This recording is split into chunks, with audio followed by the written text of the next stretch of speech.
May kasabihan na gambalain mo na ang lahat ng hayop sa gubat, wag lang ang leon na sinusubukang mamuhay ng payapa. Pinagpalang araw po sa inyong lahat mga kabangers at mga kayanggaw. Ang kwentong ito ay karanasan ko bilang alalay ng isang pinakamagiting na manunugis ng kapis noong binata pa ako. Hindi ko makakalimutan ang karanasan na ito. Dahil dito ko napatunayan na kapag ang isang tao ay nagalit, talagang lahat ay kaya niyang gawin para sa pamilya. Dito ko rin mas naintindihan na mahalaga ang bawat oras. Na dapat habang kasama mo pa ang pamilya mo o ang mahal mo sa buhay, iparamdam mo na sa kanila ang pagmamahal mo ng wagas. Dahil hindi natin alam kung kailan sila babawiin sa atin ng Diyos. Kilalanin niyo na lang po ko bilang si Erwin. Kabanong, mga kabangers at mga kayanggaw, ito ang aking kwento.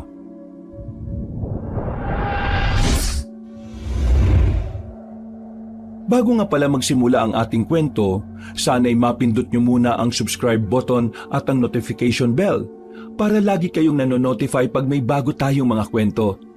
At huwag niyo rin kalilimutan mag-like at comment.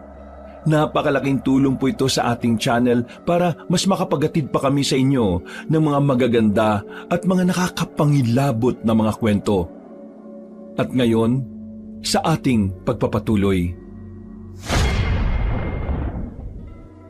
Ano ba, Erwin? Bilisan mo ang lakad mo. Bakit, Tiyo? Ano ba nangyayari? Kinakabahan naman ako sa inyo eh. Basta bilisan mo talaga ang lakad mo. May sumusunod sa atin. Ho? Sino? Saan? Wala naman ako makita. Basta meron. Maluwala ka sa akin. Ano ba kasing nangyayari? May nakaaway ba kayo rito sa bayan? Wala. Pero masama kutob ko. Kilala mo naman ako kung ano ko noon. Sa dami ng pinatay ko noon, hindi malabong balikan nila ako. Pero ang tagal na nun, Tiyo. 10 taon na nakalilipas. Baka wala na rin yung mga yun. Tsaka, inubos mo na sila, di ba? Basta bilisan mo ang lakad mo. At baka maiwan kita.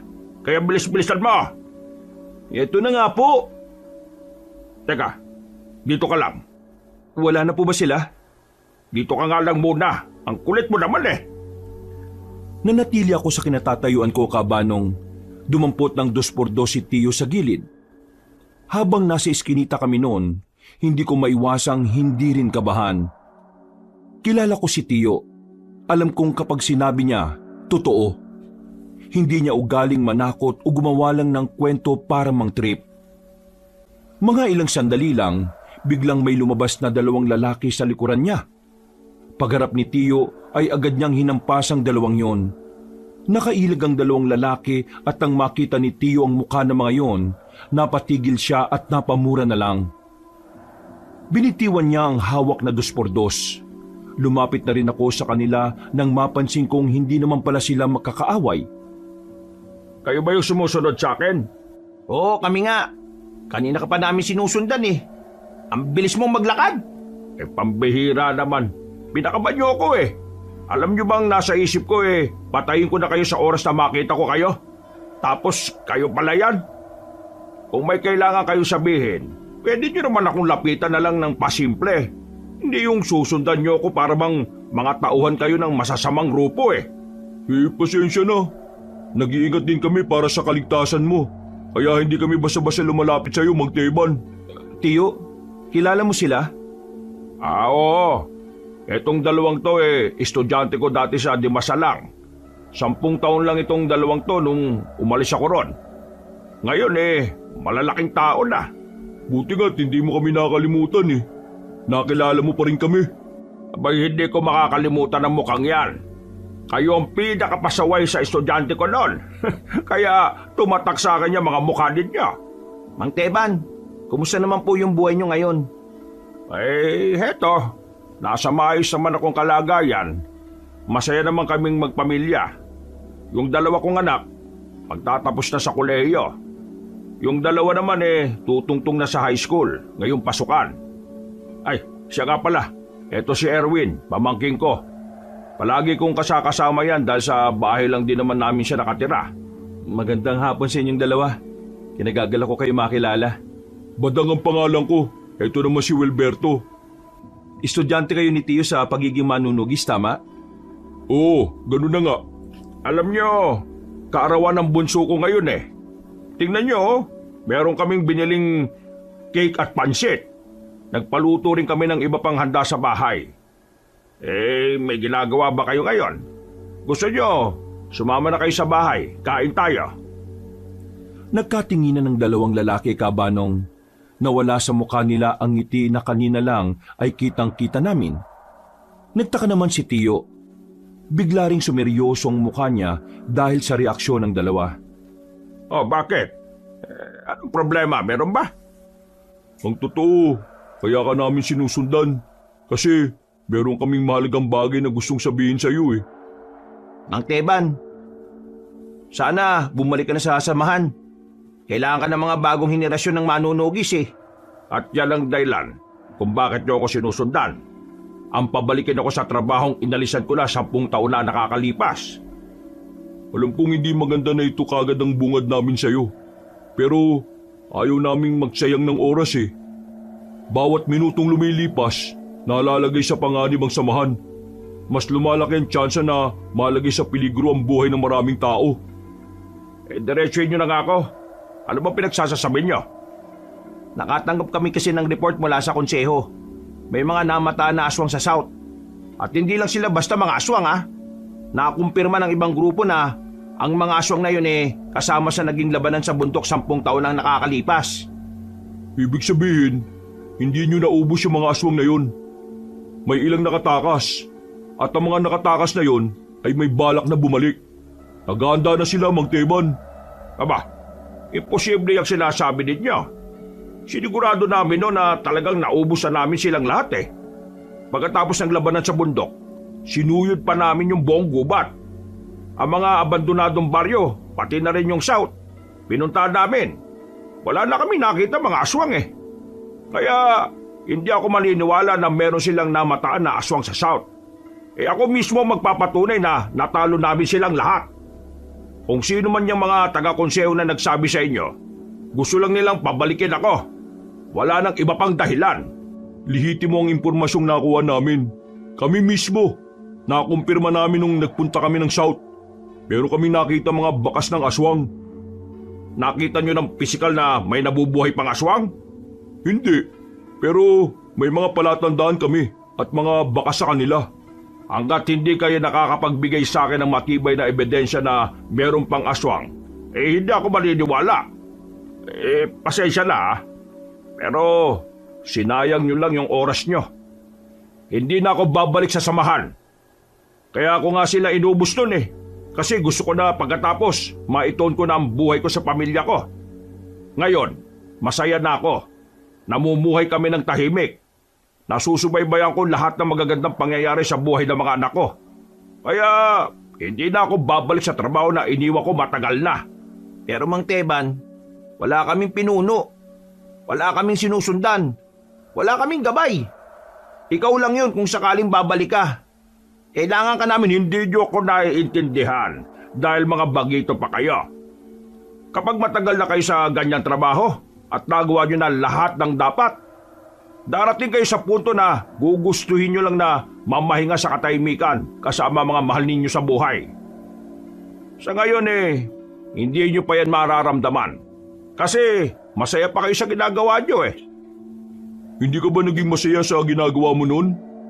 Naging masaya ba ako noon? Abay oo naman. Pero ang makitang unti-unting nalalaga sa mga taong itinuring ko na rin pamilya, ang makitang isa-isa silang namamatay dahil sa mga aswang na yon, pinakamasakit sa akin yon. Kaya ngayon, ayoko nang bumalik. Payapa na ang probinsya, payapa na ang Capiz, wala nang mga aswang. Gawa-gawa lang ng konseho mga nakarating sa inyo. Yung mga palatandaan, yung mga bakas, matagal nang nandun yun. Pero yung mga gumawa ng bakas, wala na sila. Paano kung totoong may nabubuhay pang aswang? Paano kung bigla silang umatake? Hayaan mo na lang ba na may masaktan at mamatay? Tapos ikaw, masaya na sa buhay kapiling ng pamilya mo? Oy, Brad. Hindi ko na gusto yung sinasabi mo ah. Magdahan-dahan ka sa mga salita mo. Nagsasabi lang naman ako ng pwedeng mangyari. Pero pasimple mong sinisisi si Tito sa pagkakaroon niya ng tahimik na buhay eh. Kung sakali mang mangyari ang sinasabi mo, wala na siyang kasalanan dyan. Kasalanan nyo na yan. Kasi kayo nang in charge dyan eh. At hindi na si Tio na wala na sa serbisyo. Brad, hindi mo naintindihan eh. Sa larangan namin, tungkulin muna bago ang iba. Wala na nga sa tungkulin si Tio. Ano bang hindi nyo maintindihan doon? Kaya nga kinakausap namin siya para bumalik siya kasi kailangan siya. Ayaw nga eh. Mahirap bang intindihin kapag ayaw? Pag ayaw, ayaw na. Alam niyo, kahit 10 taon na kayo sa samahan, mga bago pa rin kayo sa paningin ko. Hindi niyo pa naranasan na talagang humarap at makipaglaban sa mga aswang. Kapag naranasan niyo na ang naranasan ko, baka doon niyo palang maintindihan tama lang pala na pangarapin kong mabuhay na lang ng tahimik. Kapag naranasan niyong mamatayan ng paulit-ulit, baka doon niyo palang malaman na mahalaga ang oras niyo sa pamilya niyo. Ulitin ko ayoko nang bumalik sa serbisyo. Ang buong buhay ko ilalaan ko na sa pamilya ko. Hanggang sa huling hininga ko. Gusto ko pamilya ko kasama ko. Kaya wag niyo na akong pinipilit. Wag niyo na akong konsensyahin dahil kahit na anong mangyari, kahit na anong isipin niyo, pipiliin ko pa rin ang pamilya ko. Sa oras na magbalik sila, hindi lang kami ang malalagay sa panganib. Ikaw rin, pati ang pamilya mo. Ikaw ang una nilang babalikan, Mang Teban. Kaya sana, handa ka sa araw na yon. Nagbabanta ba kayo sa tiyo ko? Hindi ako nagbabanta, Brad. Ito mga sinasabi namin, paalala at warning lang. Sana, makatulong to mga sinabi namin para maging handa kayo sa maaaring maging epekto ng pagbabaliwala nyo sa mga aswang. Kung sakali magbago ang isip mo, Mang Teban, eto, tawagan mo lang kami sa numerong yan. At pasensya na rin kung may pangit ako nasabi. Ikaw pa rin ang idol namin, kaya mataas ang respeto namin sa'yo. Sige na, umuwi na kayo. Uuwi na rin kami dahil kaarawan ng bunso ko ngayon. Ayaw ko masira ang araw na ito dahil mahalaga ito sa anak ko. Maraming salamat po sa oras niyo, Mang Teban. Napailing na lang si Tio at naglakad na rin kami paalis. Ramdam ko ang inis ni Tio base sa pagkakaigpit ng yakap niya sa bilao. Nang makarating na kami sa sakayan, doon pa lang ako nagkaroon ng pagkakataon na kausapin si Tio. Tingin mo, Tio, gumagawa lang kaya sila ng kwento para pabalikin ka? Hindi sila yung konseho ng mga manunugis. Mahilig silang gumawa ng problema kahit wala naman talagang problema. Ginagawa nila yun para pabalikin ako. Ilang beses na nilang ginawa yun Kala siguro nila maliniwala ako. Pero ngayon, iba na yung galaw nila. Ginamit na nila yung 2 kong paboritong estudyante noon. Grabe pala mga yan no? Wala silang respeto sa buhay ng ibang tao. Basta lang masunod yung gusto nila. Hindi naman ako babalik kahit na anong gawin nila Masaya na ako sa buhay ko ngayon. Isa pa, nangako ko sa mga anak ko at sa asawa ko na kahit na anong mangyari, sasamahan ko sila. Huminga ng malalim si Tio. Ramdam ko ang stress niya nung mga oras na yon. Pero pinipilit na lang niyang burahin sa isipan niya ang mga bagay na nangyari. Makalipas ang ilang minuto, bigla kaming nasiraan. Mura ng mura ang driver ng tricycle. Inabot kami ng halos kalahating oras. Sumapit na rin ang gabi pero nasa gilid pa rin kami ng kalsada.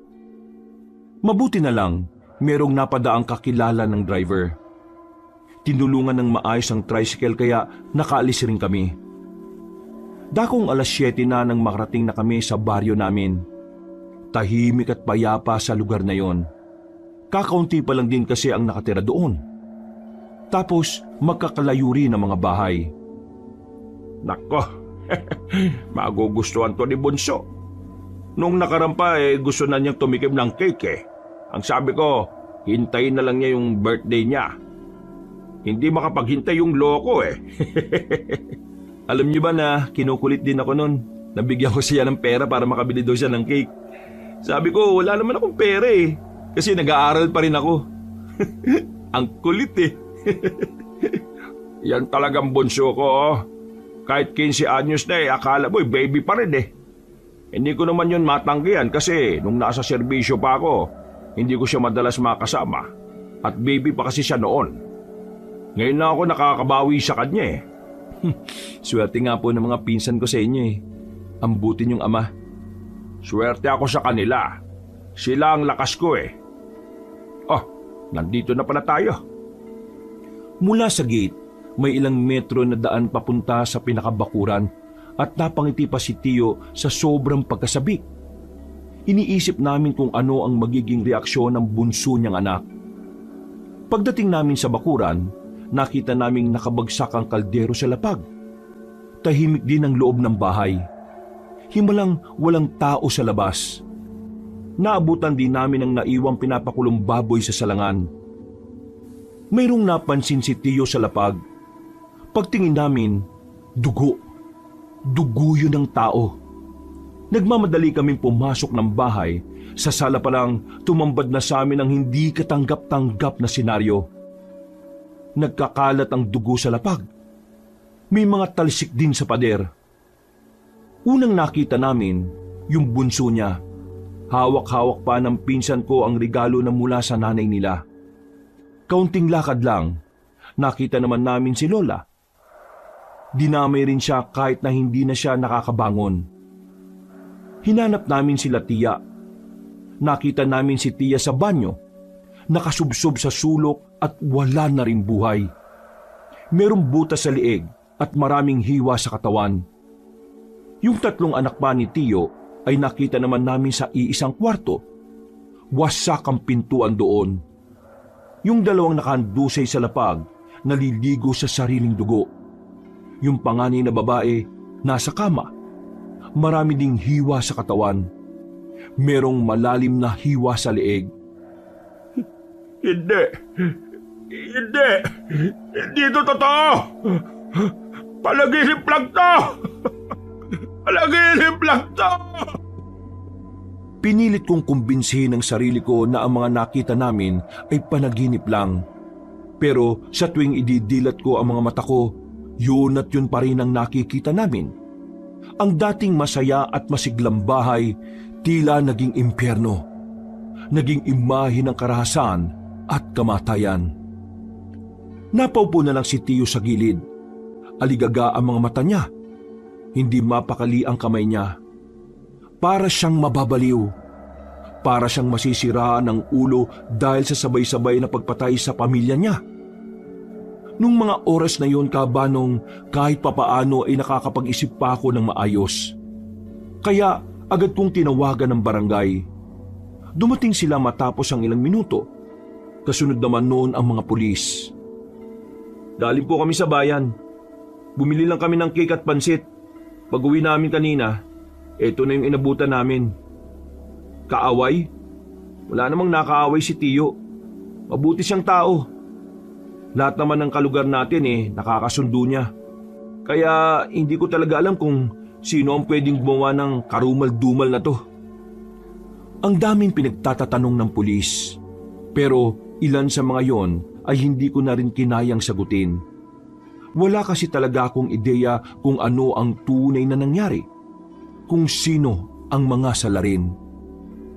Si Tio naman, natulala lang siya habang pilit kinakausap ng mga pulis. Hindi siya makausap na maayos. Parang tinakasan siya ng kasiyahan. Sa isang iglap, nagbago ang tiyuhin ko. Mabilis na lumipas sa mga araw, dumating ang araw ng libing ng mga pinsan ko at tiyahin at lola. Marami nang nakipaglibing. Mga kakilala, mga kaibigan, at pati na rin mga opisyales ng barangay. Talaga kasing maraming natutuwa sa pamilya nila. Bukod kasi sa mabait sila sa lahat, tumutulong din sila sa mga kalugar nila. At kahit ako, saksi ako noon. Tio, babagsak na ang ulan oh. Kailangan na nating umuwi. Hindi nagsalita si Tio. Wala siyang kahit kaunting tugon sa akin. Nakatingin lang siya sa libingan ng mga anak at asawa niya matapos yung sementuhin. tinapi ko na lang siya sa balikat. Hinayaan ko na lang muna siyang lubusin ang oras niya at nauna na muna ako sa bungad ng sementeryo. Maya-maya pa, bumagsak na ang malakas na ulan. Agad naman akong sumilong sa puno ng mangga. Habang ang tiyuhin ko, nanatiling nakatayo lang doon. Wala siyang pakialam kung nauulanan na siya. Parang hindi niya rin nararamdaman ang lamig ng panahon. Ilang beses ko na siyang binalikan, pero hindi siya sumasagot. Kahit paglingon sa akin ay hindi rin niya ginagawa. Awang-awa ko sa kanya noon, Kabanong. Pero hindi ko rin alam kung ano ang gagawin ko para gumaan ang pakiramdam niya. Makalipas ang 1 linggo, nagagawa ko ng kausapin si Tio, pero hindi na gaya ng dati. Matipid na siyang magsalita at para bang palaging walang gana. Ang laki rin ng pinagbago ng bahay noon. 6:00 pa lang ng umaga ay maingay na sa loob. Pero mula nang mamatay si Tia, kahit 3:00 na ng hapon ay parang madaling araw pa rin sa sobrang tahimik. Kakatono ko lang yan nung nakaraang araw. Nawala na naman pala ulit sa tono. Maluwag na yata yung pinakakaabitan ng string, Tio eh. Siguro. O sige na, umuwi ka na muna sa inyo. Ho? Teka, bakit naman ako uuwi sa amin, Tio? Ayaw mo na ba ako nandito? May kailangan lang akong gawin. Kailangan gawin? E di, sama ako dyan. Hindi ka pwede, kaya umuwi ka muna sa inyo. Mas makabubuti yon. Ho? Bakit naman? Huwag niyong sabihing... teka, babalik ka na ba sa pagiging manunugis? Kaya ba nakita kita nung nakaraan na nililinis mo yung mga gamit mo? Hindi nagsalita si Tio, Kabanong. Nakatingin lang siya sa malayo. Walang ngiti. Walang kahit na anong emosyon. Pero kahit na ganon, ramdam ko sa kanya ang matinding pangungulila. Nararamdaman ko sa kanya ang kalungkutan. Mamaya alis na ako. Bukas ang balik ko. Kapag nakita pa kita rito sa bahay na ito, ihahatid na kita sa inyo. Ang gara niyo naman, Tio. Akala ko ba magkasama tayo sa kahit saan? Bakit parang tinataboy mo na ako? Mas maganda nang itaboy kita, kesa naman mapahama ka pa. Handa naman ako matuto para Pwede bang makinig ka muna sa akin, Erwin? Bakit ba tigas ng ulo mo? Ano bang mahirap intindihin doon? hindi ko kasi maintindihan kung bakit binali mo yung pangako mo sa pamilya mo na kahit na kailan, hindi ka na babalik doon. Kailangan kong bigyan ng hustisya ang kamatayan nila. Hindi mo ako maintindihan. Tingin nyo, magiging masaya sila sa gagawin nyo? Paano kung ikaw naman ang mawala? Tapos ngayon, ayaw mo pa akong isama? Ayaw kitang isama dahil ikaw na lang ang meron ako, Erwin. Ikaw na lang ang pamilya ko. Kapag pati ikaw ay napahamak, mas lalong hindi ko mapapatawad ang sarili ko. Baka ikabaliw ko na kapag pati ikaw ay mawala sa akin. Kaya sana maintindihan mo ko. Hayaan mo kong gawin ito dahil ito na lang ang nakakapagpagaan sa kalooban ko. Napasandal na lang ako sa dingding at napabuntong hininga, Kabanong. Naintindihan ko naman si Tio. Alam ko na hindi madaling tanggapin ang lahat ng nangyari, lalo na't biglaan lang ang pagkawala nila. Ibig ba nitong sabihin, tama yung 2 estudyante mo? Nagbabalik na ang mga aswang? May pagkakamali akong ginawa noon. Kung alam ko lang na demonyo siya, tinapos ko na siya noon pa. Sinong siya? Nung natalo namin ang mga aswang sa south at sa bundok, may isang bata akong pinatakas. Aswang siya. Pero nung oras na yon, nakaramdam ako ng awa dahil akala ko inosente siya. Naalala ko sa kanyang anak ko kaya pinaalis ko siya. Nangako siya sa akin na hindi niya tatahakin ang landas ng mga kalahi niya. Yun ang malaking pagkakamali na nagawa ko. Masyado akong nagpadala sa awat na niwala kong hindi masama ang batang babae na yon. At sa 10 taon, nakabuo na siya ulit ng grupo at sila ang salarin ng mga nangyari? Malakas ang kutob ko na mga aswang ang pumatay sa pamilya ko. Amoy na amoy ko ang iniwan nilang baho dito sa bahay nung dumating tayo. Kaya Erwin, umuwi ka na sa inyo. Magiging madugo itong gagawin ko. Hindi ko na siya kinontra, Kabanong. Naisip ko rin kasi na talagang delikado rin ang buhay ko. Kung hindi nga lang siguro ako kasama ni Tiyo nung gabing namatay sila Tia, baka nakasama rin ako sa mga namatay. Kinikilabutan ako kapag naiisip ko kung gaano kabangi sa mga aswang. Hindi ko maiwasang hindi mangamba, pero sa kabilang banda naman ay nababahala rin ako sa kaligtasan ng tiyuhin ko. Matanda na siya. Hindi na siya gaya ng dati 10 taon nang nakalilipas. Alis na ako. Isarado mo lahat ng bintana. Ikandado mo para sigurado itong pintuan. Harangan mo ng lamesa sa loob. Yung naran na lamesa ang iharang mo para mabigat. Bukas na ako makakauwi bandang tanghali. Pag-uwi ko, sana nakaalis ka na. Erwin, hindi sa ayaw na kitang makasama. Ayaw lang kitang madamay sa panganib na papasukin ko. Naintindihan ko na, Tiyo. Pero nag-aalala ako sa inyo eh. Bakit? Hindi ba matanda na ako? Hindi mo kailangan mag-alala. Mabangis pa rin ako. Oh, tumawa ka na rin. O siya, sige na. Aalis na ako. Mag-iingat ka rito, ha? Tinapik na niya ako sa balikat. Naglakad na rin siya palayo, dala-dala ang kanyang maalamat na katana. Pati na rin ang kanyang 45 baril. Ayon sa kanya, ang 2 kagamitan na yun ang pumatay ng maraming aswang noong araw. Mag-isa ako sa bahay, pero wala namang nangyaring masama sa akin.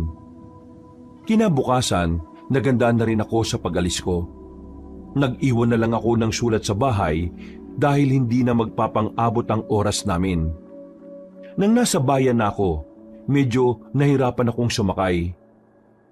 Marami kasing mga tao nung araw na yon, pero mas konti naman ang mga jeep na dumaraan. Naisipan ko na munang kumain sa kabilang kalsada. Pagpasok ko sa karinderya, nakita ko si Wilberto at Badang na kumakain. Napatingin din sila sa akin. Oh, Darwin! Pamangkin ni Mang Teban, tama? Oo, pamangkin ni Mang Teban. Tama ho yun. Pero yung Darwin, mali. Erwin kasi, Brad. Erwin. Ah, Erwin pala. O, ano ginagawa mo rito? Kakain ho sana. Nagugutom ako eh. Ayos din pala itong pamangkin ng idol natin no? Yung tanong mo kasi pangtanga eh. Tanungin mo anong gagawin niya rito. Malamang kakain. Alam nga namang maligo yan dito kainan to. Erwin, dito ka na lang din umupo. Sabayan mo kami. Sige. Ay, siya nga pala. Kumusta na tiyuhin mo? Hindi ba nakaabot sa inyo yung balita? Akala ko, pinuntahan niya kayo eh. Pinuntahan? Yung pag-uusap namin, di ba ayaw niya? Teka sandali. Ano ba yung balita? Hindi okay ngayon si Tiyo. Bakit? Anong nangyari kay Idol? Wala na yung pamilya niya. Ha? Teka. Seryoso ka ba? Bakit? Anong nangyari? Nung hapon na nakausap niyo kami rito sa bayan, yun din yung araw na pinatay at minasakir ang pamilya niya.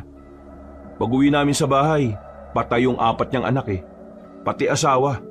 Idinami rin si Lola na hindi na nakabangon.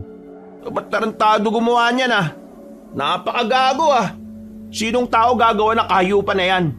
Hindi tao, aswang. Nang sabihin ko sa kanila yon, ay napaayos sila ng upo. Nakakatinginan silang dalawa. Bakas ang kaba sa kanilang mukha. Totoo sinasabi nyo, nagbabalik na sila at ginantian na nila si Tiyo. Ngayon, balak ni Tiyo na patayin lahat ng aswang. Ang akala ko, magbabalik na siya sa serbisyo. Pero sa tingin ko, mag-isa niyang tatrabahuin yun. Pambira! Grabe nangyari kay Mang Teban. Nasaan ang tiyuhin mo? Sasamahan namin siya. Papatayin namin yung mga aswang. Gusto niyang mapag-isa eh. Kahit ako, pinagbawalan niyang sumama. Pauwi nga ako ngayon dun sa lugar namin. Ayaw niya rin kasi ako madamay. Hindi pwedeng lumakad ang mag-isa tsuhin mo. 10 taon nang nakalipas mula nang magretiro siya. Hindi na niya kabisado ang mga aswang. Marami na siyang hindi nalalaman sa pagbabago ng henerasyon ng mga nilalang na yun. Kaya kailangan niya kami. Mapapahamak ang tsuhin mo sa mga bagong taktika ng mga aswang. Mga taktika na hindi na niya alam. Dahil sa mga sinabi ni Wilberto at Badang, napaisip ako ng malala, Kabanong. Mas lalo kong nabahala para sa kapakanan ng tiyuhin ko. May punto naman din sila. Masyado nang nahuli si Tiyo sa mga makabagong pamamaraan ng mga aswang. Kaya naman, hindi ako tumuloy sa pag-uwi sa amin. Kasama ko silang dalawang bumiyahe pabalik sa bahay ni Tiyo. Pagdating namin doon, inabutan namin si Tiyo na naglilinis ng iba pa niyang sandata. Pero napatigil siya nang makita kaming bumaba ng tricycle. Hindi pa kami nakakalapit, salubong na ang kilay niya. Erwin, ano katarantaduhan to? Bakit nandito yung dalawang yan? Aksidenteng nakita kaming tatlo sa karinderya sa bayan. Nasabi ko sa kanila yung gagawin mo. Pasensya na ho, Tiyo. Mang Teban, sasamahan ka namin sa laban mo. Hindi! Muwi na kayo! Pakinggan niyo muna kami, Idol. Pinag-aralan na ng konseho mga galaw ng mga aswang. Kung hayaan mo kaming tumulong, malaki ang may tutulong na mga impormasyon na pwede naming makuha sa konseho. Mang Teban, ang mga aswang ngayon hindi na gaya ng aswang 10 taon na nakalipas. Iba na sila. Mas matalino na sila ngayon, hindi gaya noon. Sinasabi mo bang mga inutil ang mga aswang noon? Kaya sila natalo. At dahil matatalino na sila ngayon hindi ko na sila kakayanin? Hindi naman sa ganun. Ang sinasabi ko lang, meron silang bentay sa maraming aspeto dahil makabago na rin ang pamamaraan nila ng pag-atake. Napakinggan ko na kayo. Sige na, umalis na kayo. Hindi ko kailangan ng tulong ninyo. Ikaw, Erwin, umalis ka na rin at huwag ka nang babalik dito kahit na kailan. Naintindihan mo ako? Tiyo, may punto naman silang dalawa Bakit ba ayaw niyong tanggapin yung tulong nila? Labang ko tong mag-isa. Walang pwedeng makialam. Personal ito. Personal! Hindi niyo ako maintindihan Maliban na lang kung papatayin din ng aswang ang mga pamilya ninyo. Kaya bago pa ako magalit ng tuluyan, umalis na kayo rito! Alis! Napapailing na lamang kami, Kabanong. Wala kaming nagawa kundi ang sundin ang sinabi niya. Lumabas na lang kami ng bakuran at naglakad palabas ng gate. Sabi ko na sa inyo Intindi na lang natin. Hindi rin naman kasi madaling tanggapin ang nangyari. Para sa akin, normal lang yung nagiging reaksyon at ugali niya ngayon. Mabuti pa palipasin na muna natin. Hindi natin to pwedeng palipasin. Habang lumilipas sa mga araw, mas lalong malalagay sa panganib ang buhay niya. Malakas ang loob ng mga aswang. Parang alam na nila na wala na sasamahan si Mang Teban kaya hindi sila natatakot. Hindi na namin pinilit pa ang gusto namin. Umalis na kami roon. Dahil hindi ko pa gustong umuwi sa amin, makikitira muna ako sa kanilang dalawa. Total, magkasama naman daw sila sa iisang bahay. Ilang minuto lang ang nakalipas, nakabalik na kami sa bayan. Maayos at maganda naman ang bahay na tinitirhan ng dalawa. Kaya palagay ko, magiging komportable naman ako ron. Pasensya ka na Ito lang bahay namin. Ang ganda nga Babalikan natin si Mang Teban bukas. Kailangan natin siyang makausap ulit. Hindi ba dapat palamigin muna natin yung ulo niya? Wala na tayong dapat sayangin na oras. Hindi natin alam ang binabalak ng mga aswang Tahimik ng gabing yon. Habang nakahiga ko at nakatingin sa kisame, hindi mawala-wala sa isipan ko si Tiyo Teban. Kahit alam ko naman kung gaano siya kahusay na manunugis noon. Hindi ko pa rin maiwasan na hindi mag-alala para sa kapakanan niya. Dahil sa kakaisip ng kung ano-ano, dinalaw na rin ako ng antok. Maayos ang gising ko kinabukasan. Iniwan ako ng dalawa at bumalik sila bandang hapon. Wala kaming sinayang na pagkakataon. Agad na rin kaming bumiyahe papunta sa bahay ni Tiyo. Magbabaka sakali ulit kaming mapapayag siyang sumama kami sa kanya. Pero Nang dumating kami roon, meron kaming nakitang matandang babae na nakagapos sa puno ng nyog sa gilid ng bahay niya. Buwaghag ang buhok ng matandang babae. Nanlilisik din ang mga mata nito. Mahahaba din ang kuko. Lalapitan ko sana para kausapin pero pinigilan ako ng dalawa. Ayon sa kanila, aswang ang nakagapos noon. Anong ginagawa nyo rito? Ilang beses ko bang sasabihin na hindi ko kailangan? Tignan nyo, sisiw lang sa akin ang paghuli sa isang ito. Patunay lang yan na kaya ko pa rin gumalaw kahit wala akong kasama. Tiyo, saan mo kinuha yan? Hindi na mahalaga yon. Ang mahalaga, nandito siya at pipigain ko siya. O ano, di ba kaya alis? Anong gusto niyo makita? Kung paano ko pagsasalitain ng matandang ito? Kinuha ni Tiyo ang tubo sa silong ng bahay. Lumapit ito sa matandang babae at tinukoy ang dulo ng tubo sa ulo nito. Umangil naman ang aswang na yon. Galit na galit. Naglalaway at lumalabas pa ang mahaba at matulis nitong dila. Tanda, sabihin mo sa akin kung nasaan ang iba mong mga kasama. Kung hindi ka magsasalita, pahihirapan lang kita. Wala akong alam sa sinasabi mo. Wala akong kasama.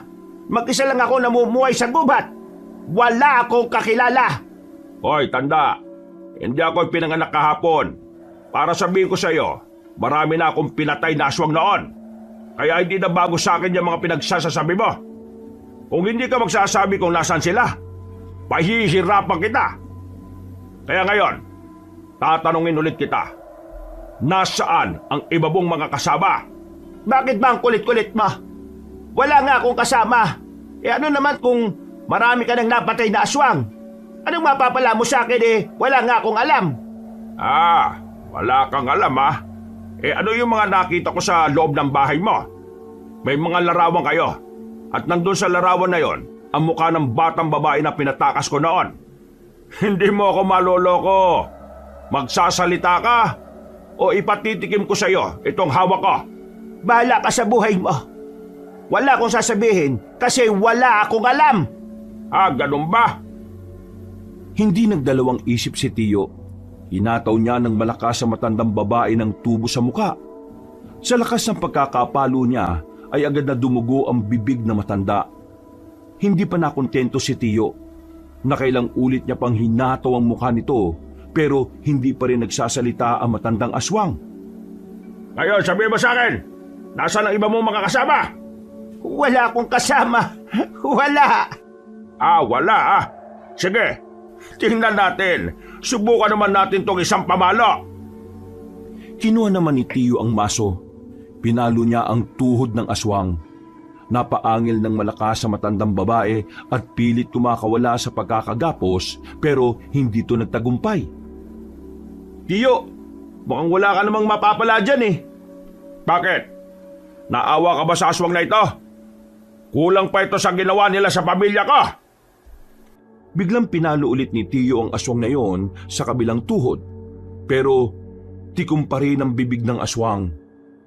Kita ko sa mukha ni Tiyo na parang nababanas na siya. Noong mga sandaling yon, aminado kong nakaramdam ako ng takot sa kanya. Kahit yung dalawang kasama ko, nakilala rin siya, ay hindi rin makapaniwala sa nakikita nila. Ang sabi kasi nila, hindi naman daw brutal si Tiyo noon. Pero hindi ko rin naman masisisi si Tiyo kung maging ganon ang trato niya sa aswang. Ang nilalang na yun ang dahilan kung bakit namatay ang pinakamamahal niyang pamilya. Mukhang hindi na kita mapapakinabangan, tanda. Kaya tingin ko dapat na kitang tapusin ngayon. Patayin mo na lang ako kasi wala kang mapapala sa akin. Kayong dalawa, di ba gusto niyong makatulong? Oo, ano may tutulong namin? Kalagan niyo itong aswang na ito. Kalat ka rin niyo papunta sa tulay. Mahihiramin lang ako sa kumpare ko sa kabilang sityo. Tiyo, ano bang gagawin niyo? Hindi na nagsalita si Tiyo at agad na ring lumabas ng bakuran kabanong. Si Badang at Wilberto naman ay sinunod ang utos niya. Tinanggal nila ang pagkakagapos ng matandang aswang. Hinang-hina na yon, kaya hindi na rin makakatakas kung sakali mang tangkain ito. Nang nasa tulay na kami, nakita na lang namin na meron ng paparating na truck. Papunta yun sa amin. Mabilis ang takbo, kaya ang tangi naming nagawa ay gumilid na lang. Nasagasaan ng aswang. Tumilapon at nagkanda bali-bali ang katawan. Bumaba sa truck si Tio. Nilapitan niya ang aswang para siguraduhin patay na ito. Nang mapansin niyang buhay pa rin, itinarak na niya ang dala niyang katana. Nawindang ako sa ginawa ni Tio. Hindi agad ako nakapagsalita. Buong akala namin ay ibang tao ang nakabangga sa aswang. Sinadya pala talaga ni Tio yun para mas maging masaklap ang kamatayan ng aswang. Mang Teban, wala na yan. Hindi na yan nakahinga. Loyal talaga to sa samahan nila. Kahit na anong paghihirap ang ipinaranas sa kanya, hindi siya nagsalita eh. Sige na, umalis na kayo. Bumalik na sa truck si Tio. Kami naman ay bumalik na rin sa bahay niya. Doon namin siya kinausap ulit, pero kahit na anong pakiusap namin sa kanya, hindi niya kami pinapayagan. Talagang nanindigan siyang hindi niya kami kailangan. Naiintindihan namin na personal ang dahilan mo, kaya gusto mong gumanti sa mga aswang. Pero sana, isipin mo rin na hindi basta-basta ang makakalaban mo. Kaya nga kami narito para tulungan ka eh. Hindi ka ba nakakaintindi? Pagiging matipid ba ang natutunan nyo?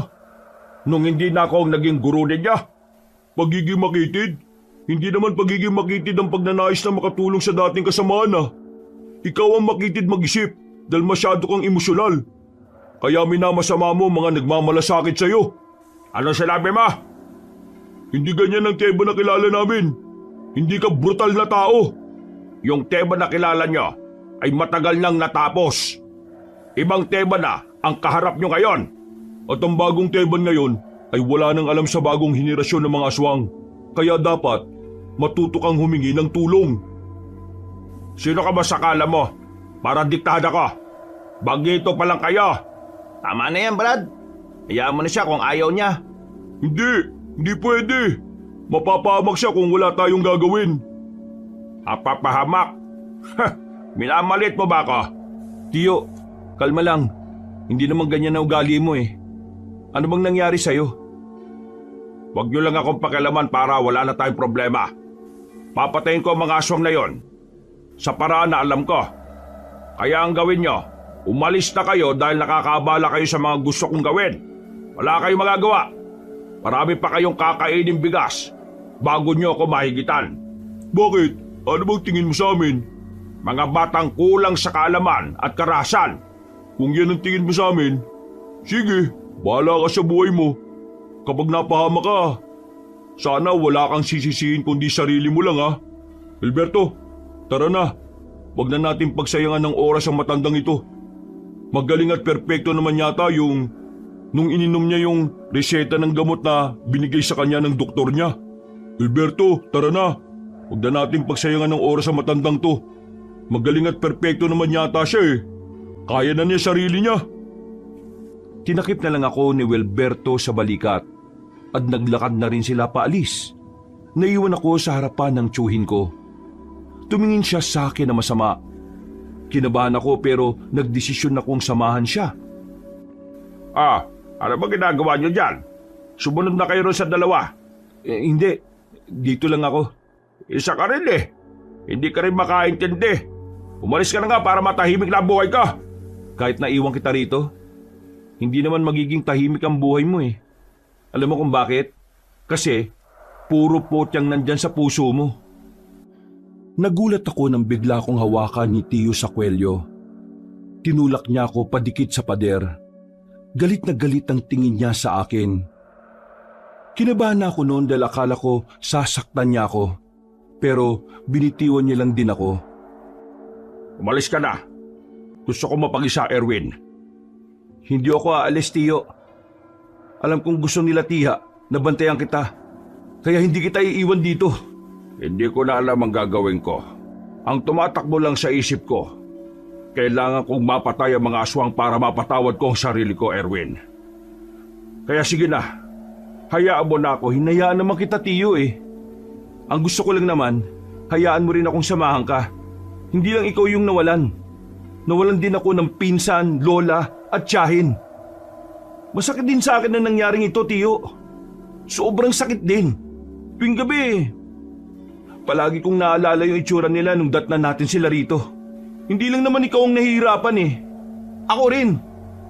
Hindi ko rin mapatawad ang sarili ko sa nangyaring yun. Nangako rin ako noon kay Tia na kahit na anong mangyari, puprotektahan ko ang mga pinsan ko. Pero wala na akong nagawa nung gabing yun. Kagaya mo, sinisisi ko rin ang sarili ko. Huminga ng malalim si Tiyo Kabanong. Umupo siya sa pintuan at napatingin sa malayo. Tinabihan ko rin siya at inakbayan. Tiyo, sasamahan kita. Sabay nating kukunin ang hustisya para sa kanila. Kaya sana naman, tulungan mo rin ako. Tulungan mo akong makatulong sa'yo. Maraming salamat. Maraming salamat talaga, Erwin. Naliwanagan na rin si Tiyo noong gabing yon. Pumayag na siyang samahan ko siya. Pero hindi siya pumayag na makialam ang konseho sa magiging misyon namin. Hindi niya rin gustong isama si Badang at Wilberto. Dahilan niya, ayaw niyang mapahamak ang dalawang yon. Hindi dahil alam niyang kulang pa sa karanasan, ngunit dahil ayaw niyang may mabawasan na naman sa mga taong mahalaga sa kanya. Kinabukasan, medyo magaan ang pakiramdam ko. Nakikita ko na rin nakangiti si Tiyo. Habang pinagmamasdan niya ang larawan nilang magpamilya. Ramdam ko ang namumuong pag-asa at saya sa kanya. Nilapitan ko siya at inakbayan. Pakiramdam ko noon, bumalik na ang dating Tiyo ko na talagang positibo sa buhay. Tiyo, si Badang at Wilberto, hindi ba talaga sila pwedeng sumama? Ramdam ko kasing sincero sila sa pagtulong sa atin eh. Hindi ko pa nababasa ang galaw ng mga aswang eh. Kaya delikado kung marami tayong gagalaw. Kapag marami, mas madali nila tayong mababantayan. Kung sakaling dumating ang oras na kailanganin na natin ng tulong, handa akong tanggapin sila. Kailan mo ako tuturuan ng mga nalalaman nyo? Ngayon, agad-agad, wala tayong oras para magbuni-muni. Sa ginawa kong pagpaslang sa matandang aswang, siguradong galit na sila. Opisyal yon ng mga aswang. Opisyal? Sigurado ka, Tiyo? Oo. Hinalungkat ko yung mga gamit niya bago ko sunugin ang bahay niya. Doon ko nalaman na talagang konektado siya sa mga aswang na pumaslang sa pamilya ko. Ang kaso nga lang, hindi talaga siya nagsalita. Mukha talagang handa siyang mamatay para lang sa samahan nila. Kung ganun, mangangapa pala talaga tayo. Oo. Natsambahan ko lang talaga yung matandang yun sa gubat. Makalipas ang ilang sandali, ay sinimulan na rin naman namin ni Tiyo ang pagsasanay. Ang dami niyang itinuro sa akin. Mga bagay na hindi ko inaakala na nagagawa niya pala talaga noon at hanggang ngayon. Medyo nahirapan ako sa ilang galaw na itinuro niya sa akin. Pero lahat talaga ng yon ay natutunan ko lang sa maghapon. Mga bandang 6:00 ng gabi, nagpapahinga na kami habang umihigop ng tableya. Pawis na pawis ako. Pagod na pagod at talaga namang bugbog ang katawan sa kakagalaw. Nung kaidaran mo ako, hindi ako ganyang kabilis matuto. Nakakatuwa ka kasi mabilis ka makakuha ng mga tinuturo ko sa'yo. Ibig ba nitong sabihin, ako nang susunod sa yapak mo? Kung ako ang tatanungin, ayokong tahakin mo ang ganitong landas. Ngayon lang kitang pinapayagang sumali sa ganito kasi gusto mong makatulong. Napangiti na lang ako sabay higop ulit ng tableya. Makalipas ang ilang araw, unti-unti ko na ring nakukuha ng tama ang mga tinuturo sa akin ni Tio Teban. Kahit papano, nagiging pino na rin ang mga kilos ko at galaw ko. Masaya ako noon dahil palagay ko, malaki na rin ang may tutulong ko para sa misyon na gagawin namin ni Tio. Isang hapon, umalis kami ng aming baryo. Dala-dala namin ang mga sandata namin. Yun ang simula ng paghahanap at pagtugis namin sa mga aswang. Tiyo, anong baryo ba to? Mag-aalas 9 na ng gabi. Ang dami pa rin tao sa labas. Ang iingay pa. Matagal na akong pumupunta rito. Nung binata pa lang ako, ganito na talaga. Ayon sa paniniwala ng mga tao rito mas maingay sila sa gabi para maitaboy daw ang mga masasamang elemento. Bakit nandito tayo? May aswang ba rito? Noon, ang mga aswang ayaw ng maraming tao. Ayaw sa maingay.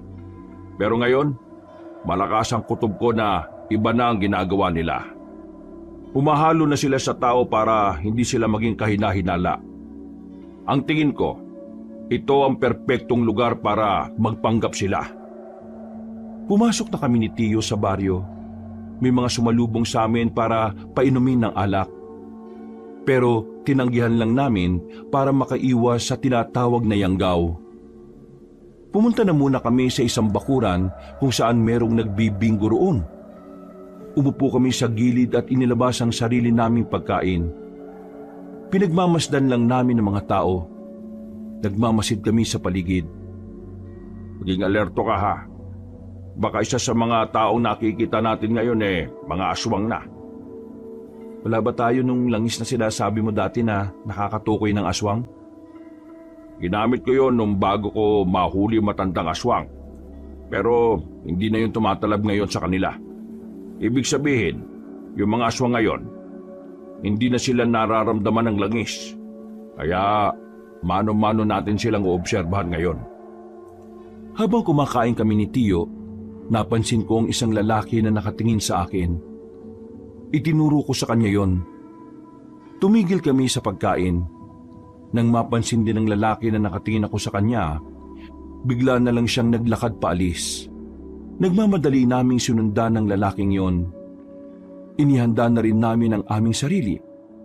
Nang lumiko na kami sa isang kanto, tuluyan na namin siyang naabutan. Dinakma agad ni Tiyo ang lalaki sa balikat. Hinila ng malakas at agad na tinutukan ni Tiyo ng patalim sa liig. Sabi mo sa amin kung nasaan ang mga kasama mo. Dahil kung hindi, ibabaong ko itong hawak kong katana sa leeg mo. At hindi pa ako makukontento. Susunugin kita habang nagingalo ka. Ano ba yan? Diyos ko! Winawaral niyo, Kesh! Ano bang nagawa kong wrongfully sa inyo? Sinetch ba kayo? Mga person kayo? Teka, bakit ganyan ka magsalita? Obvious ba bagets? Isa akong baklush, Becky, bading! Huwag kang papalin lang sa isang ito. May mga aswang na bading din. Kaya ikaw bakla ka. Kung ayaw mong mamatay ng maaga, sabihin mo sa akin kung nasaan ang ibang aswang. Ay, wow siya oh. Galit yan siya. Me? Monster? Never! I'm not aswang, no? I'm simply human being na may dream maging girly. Hindi ako aswang. Tsura nitong thunders na ito. Kung hindi ka aswang, bakit ka tingin ng tingin sa amin? Correction, hindi sa inyo. It's only you, boylet. Bet na bet yung ka kasi ng beauty Kesh. Tiningnan niya ako ng malagkit. Nakaramdam naman ako agad ng pagkailang. Pati rin si Tiyo ay parang kinilabutan. Binitiwan niya ang bading na yon. Tiningnan niya pa si Tiyo mula ulo hanggang paa. Tapos kumindat siya sa akin. Bago siya maglakad palayo, sumenyas pa siya sa akin na sundan ko siya sa halagang 150. Mas kinilabutan pa ako sa ginawa ng baking yung kaysa sa ideya na kakalabanin natin yung aswang Ikaw pala ang gusto Hirap maging pogi no? Napapakamot na lamang kami sa ulo. Habang naglalakad kami pabalik, dito na namin nakita ang totoong aswang. Parang inabangan na niya kami noon, kabanong. Nakatingin siya sa amin at nagawa pa kaming ngisihan. Nang lalapitan na sana namin siya, ay bigla siyang tumakbo ng mabilis. Hinabol namin siya ni Tiyo at wala na kaming pakialam kung makabanggaan namin ang iba naming makakasalubong na tao. Sa kakasunod namin, nakarating na kami sa isang abandonadong gusali.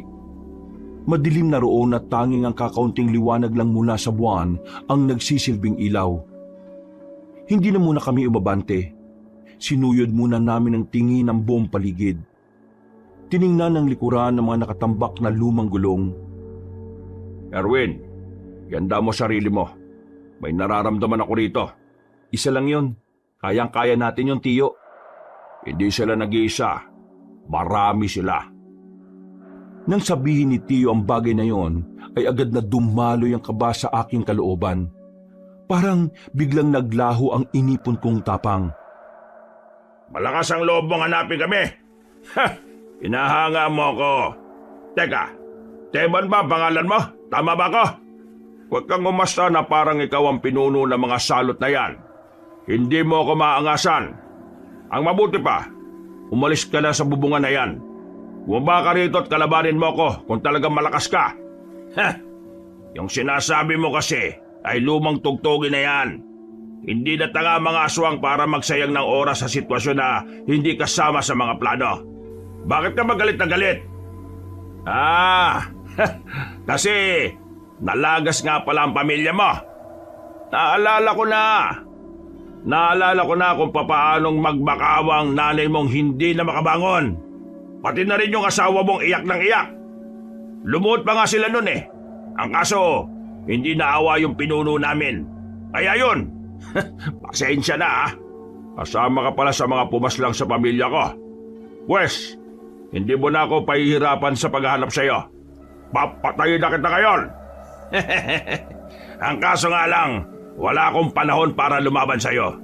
Sapat na sa akin na malaman na kumikilos ka na para gumante. Ipaparating ko ito sa aming mahal na pinuno. Huwag kang duwag. Lumaba ka sa akin. Magaling lang kayo sa mga taong walang kalaban-laban sa inyo eh. Walang kalaban-laban? Hindi totoo yan. Sa katunayan, yung 4 mong anak eh makukulit. Sinubukan nilang kaming labanan. Ang problema, wala naman silang alam sa pagpatay sa mga kagaya namin eh. Kaya nangyari, sila namatay. Bakit? Masakit ba? Masakit bang mawala ng pamilya habang sinusubukan mong mamuhay ng masaya? Sobrang sakit ba? Kulang pa yan sa ginawa mong paglagas sa angka ng mga aswang. Pasalamat ka ba nga nakasama mo pa sila ng ilang taon eh, bago sila pinatay?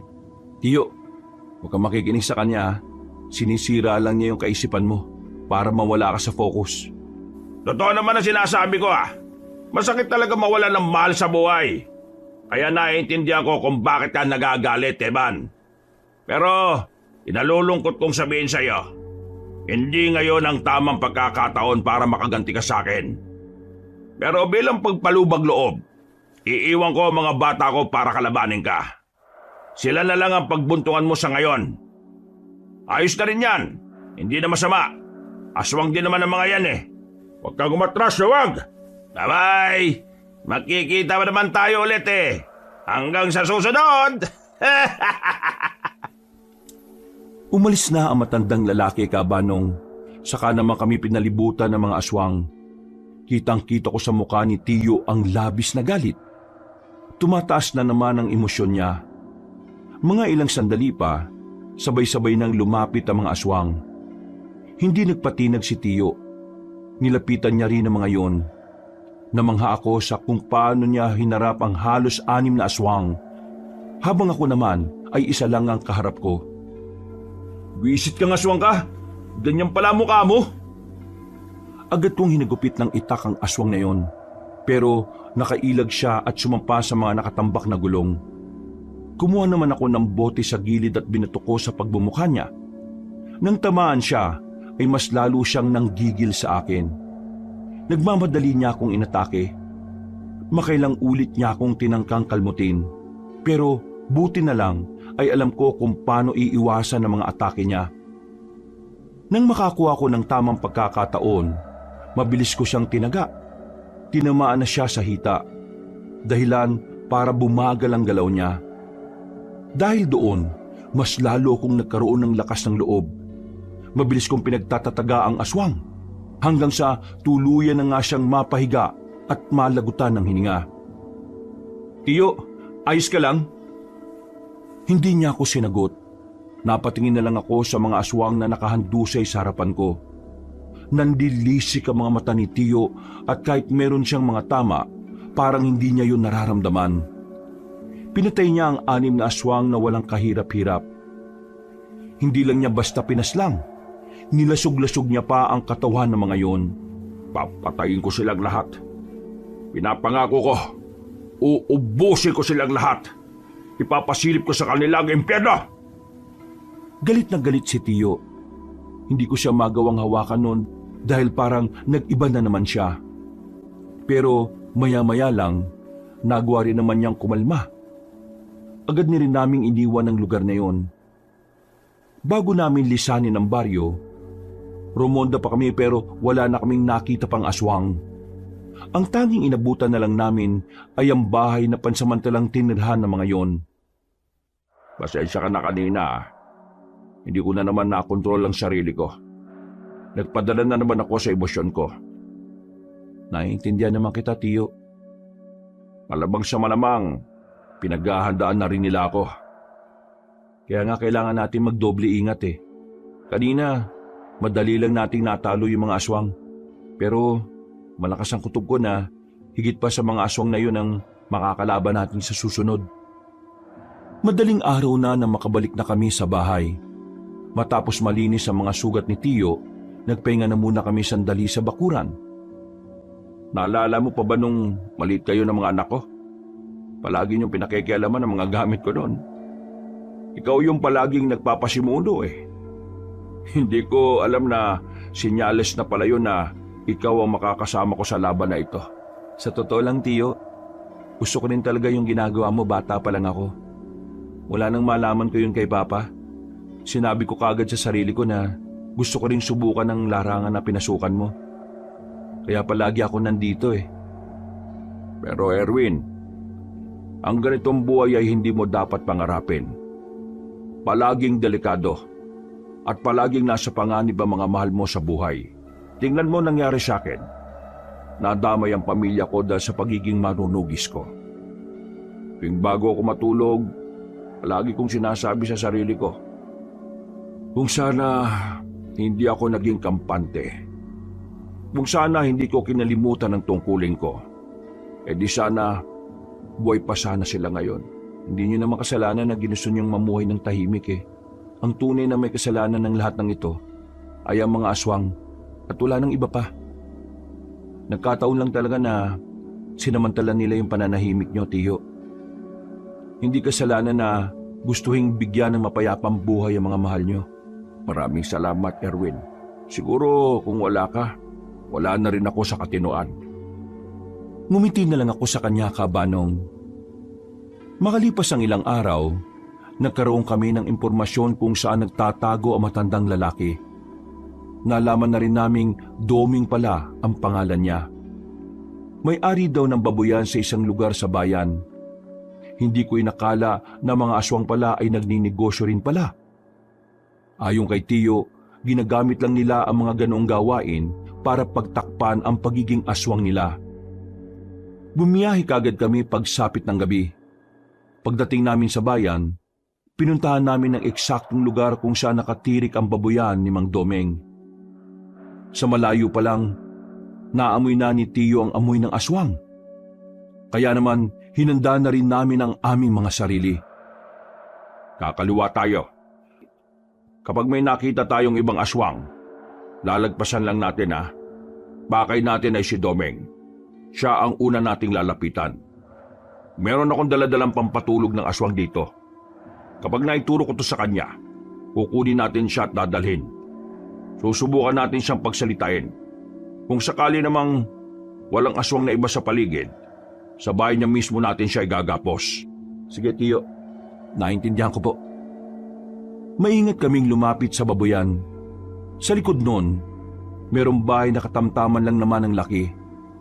Unang tingin namin sa bahay, parang kakaunting tao lang ang nakatira doon. Wala kaming naririnig na kahit na anong ingay. Pero maya-maya lang, narinig na naming nagsalita si Mang Domeng. Nasa balkonahe siya. Merong kinakausap sa telepono. Nang masiguro naming wala ng bantay sa paligid, Gumapang kami papalapit sa bahay. Nagtungo kami sa loob. Nakita namin ang hagdanan kaya nagmamadali kaming umakyat doon. Inabutan namin si Mang Doming na abalang-abala sa pakikipagdaldalan sa cellphone. Hindi nagsayang ng oras si Mang Teban. Nilapitan niya agad si Mang Doming at tinarak ang matulis na bagay sa leeg nito. Paano niyong nalaman ang tiraan ko? Hindi na mahalaga yon. Ang mahalaga, mamaya pagising mo, kakanta ka. Dapat nasa tono ha, kasi kung hindi, mamamatay ka. Nawalan na ng malay si Mang Doming. Agad namin siyang iginapo sa haligi mismo ng kwarto niya. Nang magising siya, pilit siyang nagpupumiglas. Nagbago na rin siya ng anyo bilang aswang, pero wala pa rin siyang nagawa. Linti ka! Ikaw ang duwag! Lumaba ka ng patas! Pakawalan mo ako dito! Ikaw yung unang nagpakita ng kaduwagan. Nang iwan mo ako nitong nakaraan, sinubukan ko lang gawin yung ginawa mo. Masaya pala. Meron lang naman kami mga itatanong sa'yo. Sagutin mo, para walang maging problema. At tingin nyo talaga, ilalaglag ko ang mga kasamaan ko? Manigas kayo! Magsalita ka, Domeng. Kailangan mo magsalita. Kasi kung hindi, baka pagsisiyan mo lang din. Kahit patayin nyo ako, wala kayong mababala sa akin. Hindi ko sasabihin sa inyo kung nasaan si Gabriela. Ganun ba? Sige. Kinuha ni Tio ang latigo niya sa bag. Pinalayo niya ako sandali. Hinagupit niya ng latigo si Mang Doming. Sa sobrang lakas ng pagkakahataw niya, lumatay agad ang latigo sa balat nito. Isang latigo pa lang, dinugo na agad si Mang Doming. Madali akong kausap, Domeng.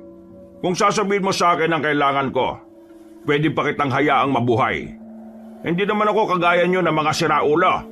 Sasabihin ko, sige, sasabihin ko na kung nasaan sila. Aray, Magsasalita ka rin pala, dami mo pang daldal. Si Gabriela at ang mga kasama namin, nasa nasa buwan! Tarantado pala ito, Tio eh. Nasa buwan?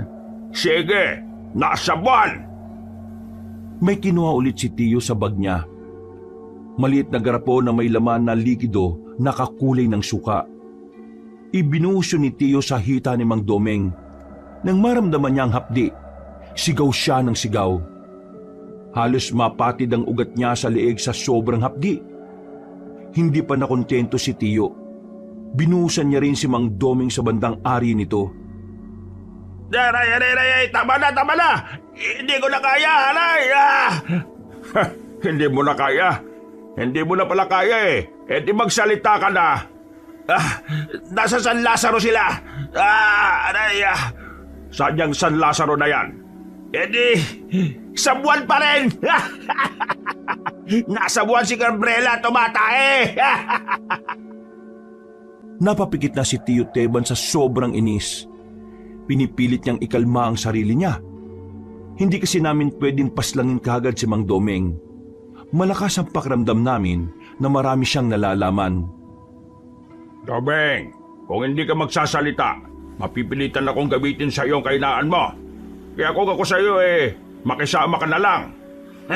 Kahinaan? Wala akong kahinaan, Teban. Hindi mo ako masisinda kahit magbanta ka pa. Ganun ba? Kanina kasi, habang wala kang malay, may dumating. Akala ko bisita mo. Gusto mo bang malaman kung sino sila? Anong pinagsasasabi mo? Darwin, buksan mo ang pinto. Sinunod ko ang sinabi ni Tio. Bumungad kay Mang Doming ang 3 aswang na magkakadikit sa pagkakagapos. May nakabusal sa bibig. Yun ay ang 2 anak at ang asawa ni Mang Doming. Yung 2 anak na lalaki ay parang kasing edad ko lang din. Hindi mo yata inaasahan na darating ang pamilya mo ngayon, Domeng. Kaso, maling oras to para sa lambingan nyo eh. Nandito kasi kami. Walang iya ka. Huwag mo silang idadamay dito. Mga baguang aswang lang sila. Hindi sila kasama sa mga pumaslang sa pamilya mo. Nanlilisik ang mga mata ni Mang Doming. Ganon din ang dalawang anak at asawa niya. Kung makakawala lang mga yon, malamang sa malamang ay nilapa na nila kami ng tiyo ko. Ngayon, siguro naman magsasalita ka na. Mahal mo naman siguro ang pamilya mo, no? Pambira naman kasi buhay ito oh. Bakit ba kasi kayo pumunta rito nang hindi ko alam, ha? Tinatanong kita, Domeng. Magsasalita ka na ba o hindi? Kung ituturo mo sa amin ang kinaroroonan ng pinuno nyo, pwede pa silang mabuhay. Magsalita ka na bago pa maubos ang pasensya ko, Domeng. Nasaan ang inyong mga kasama? Nasaan ang pinuno niya? Wala akong alam. Umalis sila sa unang pinagtataguan namin nang malaman nilang kumikilos ka na. Pero ngayon, hindi ko na alam kung nasaan yung bago naming kuta. Akala mo siguro bata ko na pwedeng maniwala sa mga palusot mong bulok. Sige, ayaw mo magsalita ah. Madali akong kausap. Agad na nilapitan ni Tiyo ang anak at asawa ni Mang Domeng. Walang pag-aalinlangan na pinag-ahataw niya ng latigo mga yon. Tumigil lang si Tiyo nang sabihin ni Mang Domeng na sasabihin na niya kung ano ang kailangan namin. Bilisan mo, Domeng. Umiikli na ang pasensya ko oh. Alam ko kung nasan sila. Sasabihin ko na. Pero ipangako mo sa akin na hindi mo na sila sasaktan. Oo na. Sabihin mo lang kung nasaan ang amo mo at ang iba niyong mga kasama. Bagong Marayo Beach. Meron kayong madaraanan na 2 bundok na magkaharap. Napapagitnaan nun ang baryo kung saan nagtatago ang mga kalahi ko. Madalas din, naroon si Gabriela. Mula rito, pwede kayong mag-tricycle lang.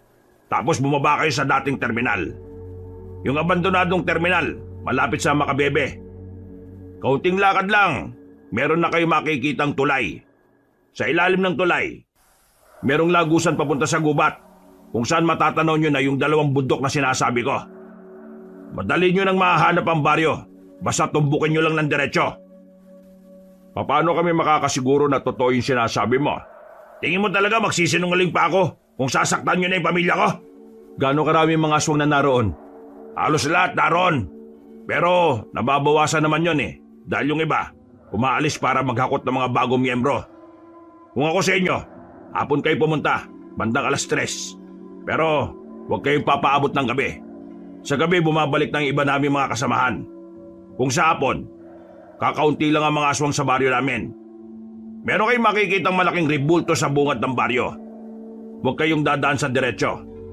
Kakaliwa kayo para hindi nila kayo mapansin. Basta sa kaliwang daan, maraming maisan doon. Doon kayo dadaan.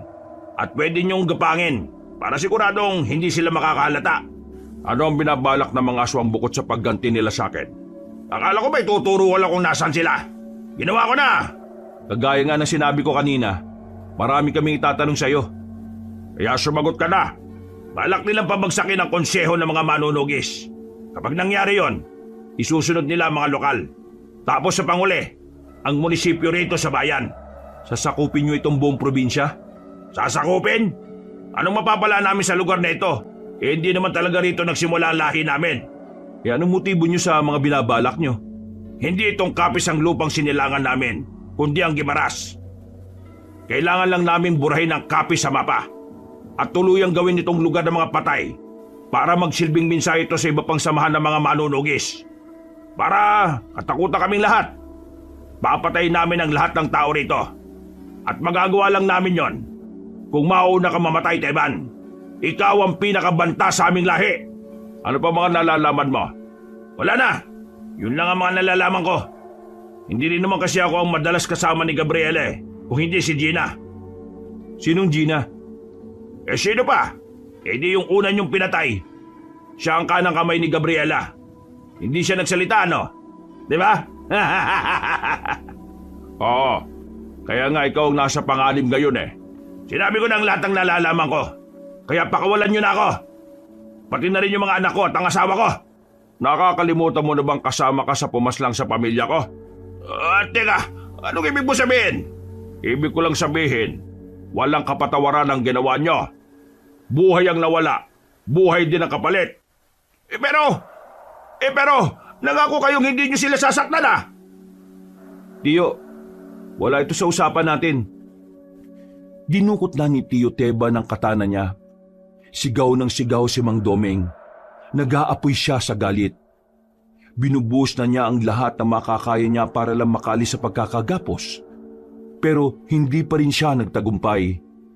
Dumating sa puntong umiyak na si Mang Domeng kaso walang naririnig si Tiyo. Hayop ka! Traitor ka! Hindi ka tumupad sa usapan! Nakikita mo ba itong dalawang anak mo? At itong asawa mo? Mawawala rin sila sa'yo ngayon! Tarantado ka! Wala kang isang salita, traitor! Ginagawa ko lang ang mga ginawa sa akin ng pinuno ninyo ngayon. Pinatakas ko siya noon at nangako siyang mamumuhay ng payapa. Pero ngayon, bumuo siya ng panibagong henerasyon ng mga aswang para patayin ang pamilya ko at para manggulo. Wala akong pakialam. Ang usapan natin, hindi mo nasasaktan ng pamilya ko kapag sinabi ko sa inyo ang kailangan ninyo. Mga bagong aswang lang ang mga yan. Walang kinalaman yan sa kahit na anong paliwanag mo. Wala na akong pakikinggan. Gantihan lang ang laban dito. Kinuha niyo ang buhay ng pamilya ko, Domeng. Kukunin ko rin ang buhay ng mga mahal niyo sa buhay. Nilapitan na ni Tiyo ang 3 bihag. Noong mga sandaling yon, nawala na ang tapang ng 3 aswang na nakagapos. Parang nagmamakaawa na sila kay Tiyo. Pero sa nakikita ko noon kay Tiyo, desidido na siyang parusahan ng mga yon.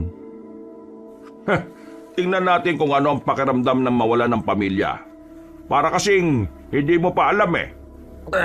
Si Raulo! Tarantado! Huwag mo silang idadamay! Wala silang kinalaman sa ginawa ko! Yung pamilya ko, may kinalaman ba sila sa ginawa ko? Di ba wala naman? Pero bakit ko sila dinamay? Namumuhay sila ng payapa pero anong ginawa ninyo? Pinatay ninyo! Pati si nanay na hindi na makalakad, pinatay nyo rin! Ngayon, sabihin mo sa akin, mali ba ako kung pati mga mahal mo sa buhay na walang kinalaman ay idadamay ko? Nakikiusap ako sa iyo. Huwag mo silang idamay. Nagmamakaawa ko. Ako na lang ang patayin mo. Huwag lang sila. Hindi magiging patas kung hindi mo mararamdaman ang unti-unti nilang pagkawala. Kaya pasensya ka na, Domeng. Mas gusto kong makita mo kung papaano mawala ang mga to sa buhay mo. Noong mga sandaling yung kabanong, hindi ko na alam ang gagawin ko kay Tiyo. Wala na siyang pinakikinggan. Desidido na siya sa gagawin niya. Wala siyang pakialam kung inosente ang mga papatayin niya. Si Mang Domeng naman, iyak lang ng iyak. Nagmamakaawa, pero wala siyang mapapala. Masyado nang matigas ang puso niya. At kahit na anong gawing pagtangis ni Mang Domeng, hindi nalalambot ang puso ng tiyuhin ko. Wag! Parang awa mo na! Damhin mo kung gaano kasakit mawala ng pamilya, Domeng! Pakiusap! Wag! Biglang hinagupit ni Tiyo ng katana ang isa sa mga anak ni Mang Domeng. Sumirit agad ang dugo nito at saka lumaylay ang ulo. Nanlalaki ang mga mata ni Mang Domeng na makitang patay agad ang isa niyang anak. Hindi pa nakontento si Tiyo. Isinunod niya ang isa pang anak na matandang aswang. Pinagtatataga niya hanggang sa tuluyan na itong malagutan ng hininga. Nilapitan naman ni Tiyo ang asawa ni Mang Domeng. Hindi rin niya yung pinalagpas. Agad niyang hinataw ang matandang babae sa leeg. Wala pang ilang minuto ay nalugutan na rin ito ng hininga. Napakasama mo! Napakademonyo mo! Mas demonyo ka ba sa akin, Teman? Ayop ka! Ako? Demonyo? Naiibang ka na yata. Ikaw ang unang sumama sa malademonyong gawain ng amo mo. Ibabalik ko lang sa iyo ang pakiramdam. O ngayon, naintindihan mo na ba ang nararamdaman ko? Galit ka na rin ba ngayon sa mundo gaya ng galit na meron ako? Kinamumuhian mo na rin ba ang sarili mo dahil wala kang nagawa? Papatayin kita kapag nakawala ko dito! Papatayin kita! Ang kaso, hindi ka na makakawala dahil ngayon din, isasama na kita sa kanila. Biglang hinugot ulit ni Tiyo ang kanyang mahabang katana. Mabilis niyang hinagupit si Mang Domeng sa leeg. Hindi tumagal ng ilang minuto, nalagutan na rin ng hininga ang matandang aswang. Hiningal si Tiyo. Napaupo na lang siya sa gilid. Maya-maya pa, lumabas na rin kami ng bahay na yon. Pero hindi ako sang-ayon sa nangyari kaya kinestigo ko siya. Tiyo, ano yun? Bakit mo ginawa yun? Bakit ko ginawa ang alin? Bakit mo dinamay yung pamilya niya? Anong klaseng talog yan? Di bang usapan natin, gagamitin lang natin sila para pagsalitain si Mang Domeng? Wala sa usapan natin na papatayin din natin sila, di ba? Naririnig mo ba ang sarili mo? Aswang din ang pamilya niya. At ang layunin natin, patayin ang lahat ng aswang. Pero mga baguang aswang lang sila. Wala silang alam sa nangyari. At hindi naman sila kasama sa mga pumaslang sa pamilya mo. Pero bakit mo, Ano bang gusto mong gawin ko, ha? Pabayaang mabuhay ang pamilya niya. Tapos ano? Balang araw babalikan din nila ako at sisingilin sa ginawa ko kay Domeng. Ayoko na mangyari ulit ang nangyari noon. Na kung hindi ko lang sana hinayaang mabuhay si Gabriela, na kung hindi ko lang sana pinaira lang awa ko, di sana wala nang aswang ngayon. Sana'y hindi nabuhay ulit yung angkan nila. Sana walang nanggugulo ngayon at sana buhay pa ang pamilya ko. Hindi mo pa rin pala talaga ako naiintindihan, Erwin? Akala ko pa naman mabilis kang makaunawa sa mga bagay na gusto kong gawin. hindi na ako nakapagsalita ng mga sandaling yon, Kabanong. Napagtanto ko rin naman kasi na may punto nga siya sa sinasabi niya. Napabuntong hininga na lang ako. Mga ilang sandali lang din naman ay naging kalmado na rin si Tiyo.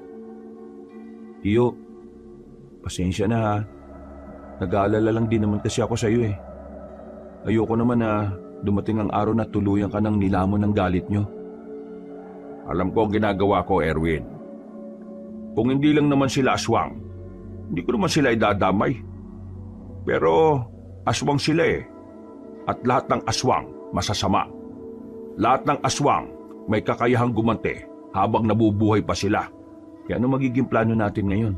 Uwi muna tayo sa atin. At bukas ng gabi, saka tayo aalis. Tayong dalawa lang? Oh, bakit natatakot ka ba? Hindi naman. Pero kasi sobrang dami nila eh. Kung natatakot ka, ako na lang. Baka mamatay ka pa. Hindi. Sasama ako. Hindi pwedeng mag-isa ka lang. Basta makikinig ka lang sa mga sasabihin ko, ha. Walang mangyayaring masama sa'yo. Matapos ang naging misyon namin, agad na rin muna kaming umuwi sa bahay. Habang naghuhugas ako ng kamay ko dahil sa mga dugong natuyo roon, muli kong naalala ang itsura ni Mang Domeng bago ito tuluyang mamatay. Sa hindi malamang dahilan, nakaramdam ako ng kilabot. Hindi ko inakala na ganoon pala talaga pumatay ng aswang si Tiyo. Napakabrutal. Malupit at talagang walang patawad. Naiintindihan ko naman ang nararamdaman niya. Pero dinarasal ko lang noon na sana wag dumating ang araw na hindi na niya makilala ang kanyang sarili. Kinabukasan. Oh, mabuti naman at gising ka na. Nakatulog po ba kayo, Tiyo? Oo, pero 2 oras lang. Pwede ka na munang matulog. Ako na munang bahala rito sa bahay. Hindi na. Hindi na rin naman ako inaantok eh. Sigurado ba kayo? Oo naman. Maya-maya'y may kumatok sa pintuan. May inaasahan ba kayong bisita ngayong araw, Tiyo? Bisita? Wala. Kailan pa ako nag-imbita ng bisita? Sino ho yung kumakatok? Ako na magbubukas. 2 na lang tayo. Baka mamaya aswang yung mga yan. Lumapit kami sa pintuan. Pagbukas namin, bumungad sa amin si Badang at Wilberto. Baka sa mukha nila ang pangamba. Hindi pa namin sila pinapapasok ay kusa na silang pumasok. Sila na rin ang nagsarado ng pinto. Ay! Anong ginagawa nyo rito? Badang, anong meron? Mang Teban, kailangan namin ng tulong ninyo. Ha? Anong tulong? Di ba sinabi ko naman sa inyo na, Idol, nilagasan na nila ang konseho. inisesa nila ang bahay ng mga opisyal. Kanina umaga, lumutang ang balita. Lahat patay. Ang akala namin wala nang ibang sinaktan ng mga aswang eh. Pero halos kalahati rin ng mga kasamaan namin, pinatay nila. Buti na lang nakaligtas yung iba. Pero ngayon, wala na kaming balita sa kanila. Nagtatago na sila dahil sa banta ng mga aswang. Idol, pakiusap. Tulungan mo na kami. Inuubos na nila kami. Kailangan namin ng isang kagaya mo. O teka, kumalma muna kayo. Kalma. Binigyan ko sila ng malamig na tubig para kahit papaano ay maging mahinahon sila. Maya-maya lang din ay napag-usapan na namin ang mga nangyari sa kanila. Kahit si Tio Teban ay nababahala na rin. Nanghinayang din siya sa mga buhay na nawala. Meron kami binabalak ni Erwin. Pupuntahan namin yung kuta ng mga aswang. Alam na ninyo kung saan sila naglalagi? Nabiyag namin ang isa sa mga opisyal ng mga aswang kagabi. Napaamin namin siya, kaya nalaman namin. Pupunta kami roon ng kaming dalawa lang. Kung gusto nyo, sumama na kayong dalawa. Totoo ba? Tinatanggap mo na kami ulit? Tayo-tayo lang din na magtutulungan. Alam ko magiging mahirap to para sa atin. Pero mas magiging maganda ang laban kung magsasama-sama tayo. May mga napag-usapan na kami ni Tio. Ilalatag namin sa inyo at dadagdagan nyo na lang kung meron kayong mga ideya. Nung umagang yon, Kabanong, masaya ko kasi sa wakas, naging magkasundo na rin si Tio at ang dating dalawang estudyante niya. Matapos namin mapag-usapan mga plano, naganda na rin kami para sa aming pag-alis. Mabilis na lumipas sa mga oras. Malapit na rin ang kinagabihan. Iniwan na rin namin ang baryo para puntahan ang kuta ng mga aswang. Magkahalong kaba at pananabik ang nararamdaman ko noon, Kabanong. Kinakabahan ako dahil yun ang unang beses na tatapak ako sa lugar ng mga mababangis na nilalang. Nasasabik naman ako dahil sa wakas, magkakaroon na si Tio ng pagkakataon na makamit ang hustisya. Mang Teban. Bakit? Pasensya na nung nakaraan ha. Nadala lang din ako ng emosyon ko noon. Pasensya na rin. Naintindihan nyo rin naman siguro kung bakit ganun ang reaksyon ko. Naintindihan naman namin. Kilala ka naman namin eh. Hindi ka naman talaga ganun. Ang tao, kapag nasasaktan, nagbabago talaga. At saka, idol ka pa rin namin kahit na anong mangyari. Kahit na kalimutan mo kami, walang magbabago sa paghanga namin sa iyo. Kahit naman kailan hindi ko kayo kinalimutan. Nung una, ayaw ko lang talaga kayo makialam. Natatakot si Tio na baka pati kayo mawala rin sa kanya. Kagaya ko, ayaw niya rin akong isama nung una eh. Pero nagtiwala siya sa akin at nagtitiwala na rin siya sa inyo ngayon. Basta ang gusto ko lang naman makikinig kayo sa mga sasabihin ko, ha? Isang karangalan talaga na makasama namin ang pinakamaalamat at magiting na manunugis. Noon yon. Pero ngayon hindi na. Isa na lang akong simpleng manunugis na naghahangad ng hustisya para sa pamilya ko. At para na rin sa mga taong biniktima nila ngayon. Nang makita na namin ang lagusan, tinahak namin yun ng halos 10 minuto. Paglabas namin, natanaw na namin ang dalawang malalaking bundok na magkaharap. Sa puntong ito, mas lalong lumakas na ang kaba ko sa dibdib ko. Dahil kaunting minuto na lang ay mapapalaban na rin kami sa mababangis na nilalang. Yandaan niyo mga sarili niyo. Kaunting sandali na lang tatapak na tayo sa balwarte ng mga aswang. Ingatan niyo mga sarili niyo, ha? Sa tunay na laban, mas prioridad natin bantayan ang sariling kaligtasan kaysa sa kaligtasan ng mga kasama. Sakaling malagay tayo sa alanganin at sakaling pumalpak ang plano, ang una nating gagawin ay umatras at iligtas sa mga sarili natin. Ayoko na mga pasaway, ha? Ang laban na ito ay tungkol sa buhay at kamatayan. Ayaw kong mauna pa kayong mawala kaysa sa akin. Nagkakaintindihan ba tayo? Tumango at sumang-ayon kaming tatlo. Matapos ang sandaling pagpupulong, agad na rin kaming naglakad para simulan ang aming mga plano. Nang ilang metro na lang ang distansya namin sa bungad, nagtago na muna kami sa halamanan para magmasid. Sa obserbasyon namin, mukhang maraming aswang sa labas ng mga bahay sa mga ganoong oras. Kaya hindi kami nagpadalos-dalos. Hinintay na muna naming lumipas ang ilang oras para makakuha ng tamang pagkakataon. Magtatatlong oras na tayo rito Parang walang balak magsipasok sa bayan mga aswang na yan Baka alam na rin nilang may posibilidad na puntahan sila rito. Kaya ganyan sila ka-alerto. Kailangan natin mahanap ang mas ligtas na lugar. Kailangan makuha natin si Gabriela ng walang nagiging problema. Kapag nagawa natin yon, isang malaking alas na ang panlaban natin. Mapuputulan na ng mga pangil ang mga aswang kapag hawak na natin sa leeg ang pinuno nila. Tiyo, mukhang pwede tayong dumaan dun, no? Maliwanag dyan, baka makita tayo. Kung bibilisan natin, walang makakita sa atin. Kesa dun sa kabila na medyo madilim, pero merong mga aswang. Hindi. Wala muna tayong gagawin. Dito muna tayo. Hintayin natin ang 3:00 na madaling araw. Sa ganong oras, madalas nagpapahinga na ang mga aswang. Matagal-tagal pa pala. Pwede pa pala ako nito matulog. Gisingin niyo na lang ako kapag bakbakan na ha. Nakakaramdam na ako ng antok ng mga sandaling yon, Kabanong, pero nanatili pa rin akong mulat. Sinasamaan ko si Tio sa pagbabantay habang ang dalawa naman ay masarap na ang tulog. Mga ilang sandali lang, nakita na rin naming kumukonti na ang mga aswang na pagala-gala sa labas. Sinyalis daw yon na nagsisimula ng magpahinga ang karamihan sa kanila. Dahil doon, ginising na rin namin si Badang at Wilberto. Nang masiguro naming wala ng gaanong aswang sa paligid, gumapang kami palapit sa unang bahay. Pumasok kami sa silong. Sandali kaming nang batsyag. Nakita naming papalayo na ang mga aswang na nasa bungad. Kaya naman, nakakuha na rin kami ng tamang pagkakataon para tuluyan ng makapasok. Magteban, mukhang hindi pa sila matutulog. Parang may isang direksyon lang silang pinupunta, no? Oo nga, Tiyo. Para mga walang laman yung mga kabahayan na nadaanan natin kanini. Hindi kaya meron silang pagre-ritual ngayon? Yan ang malalaman natin.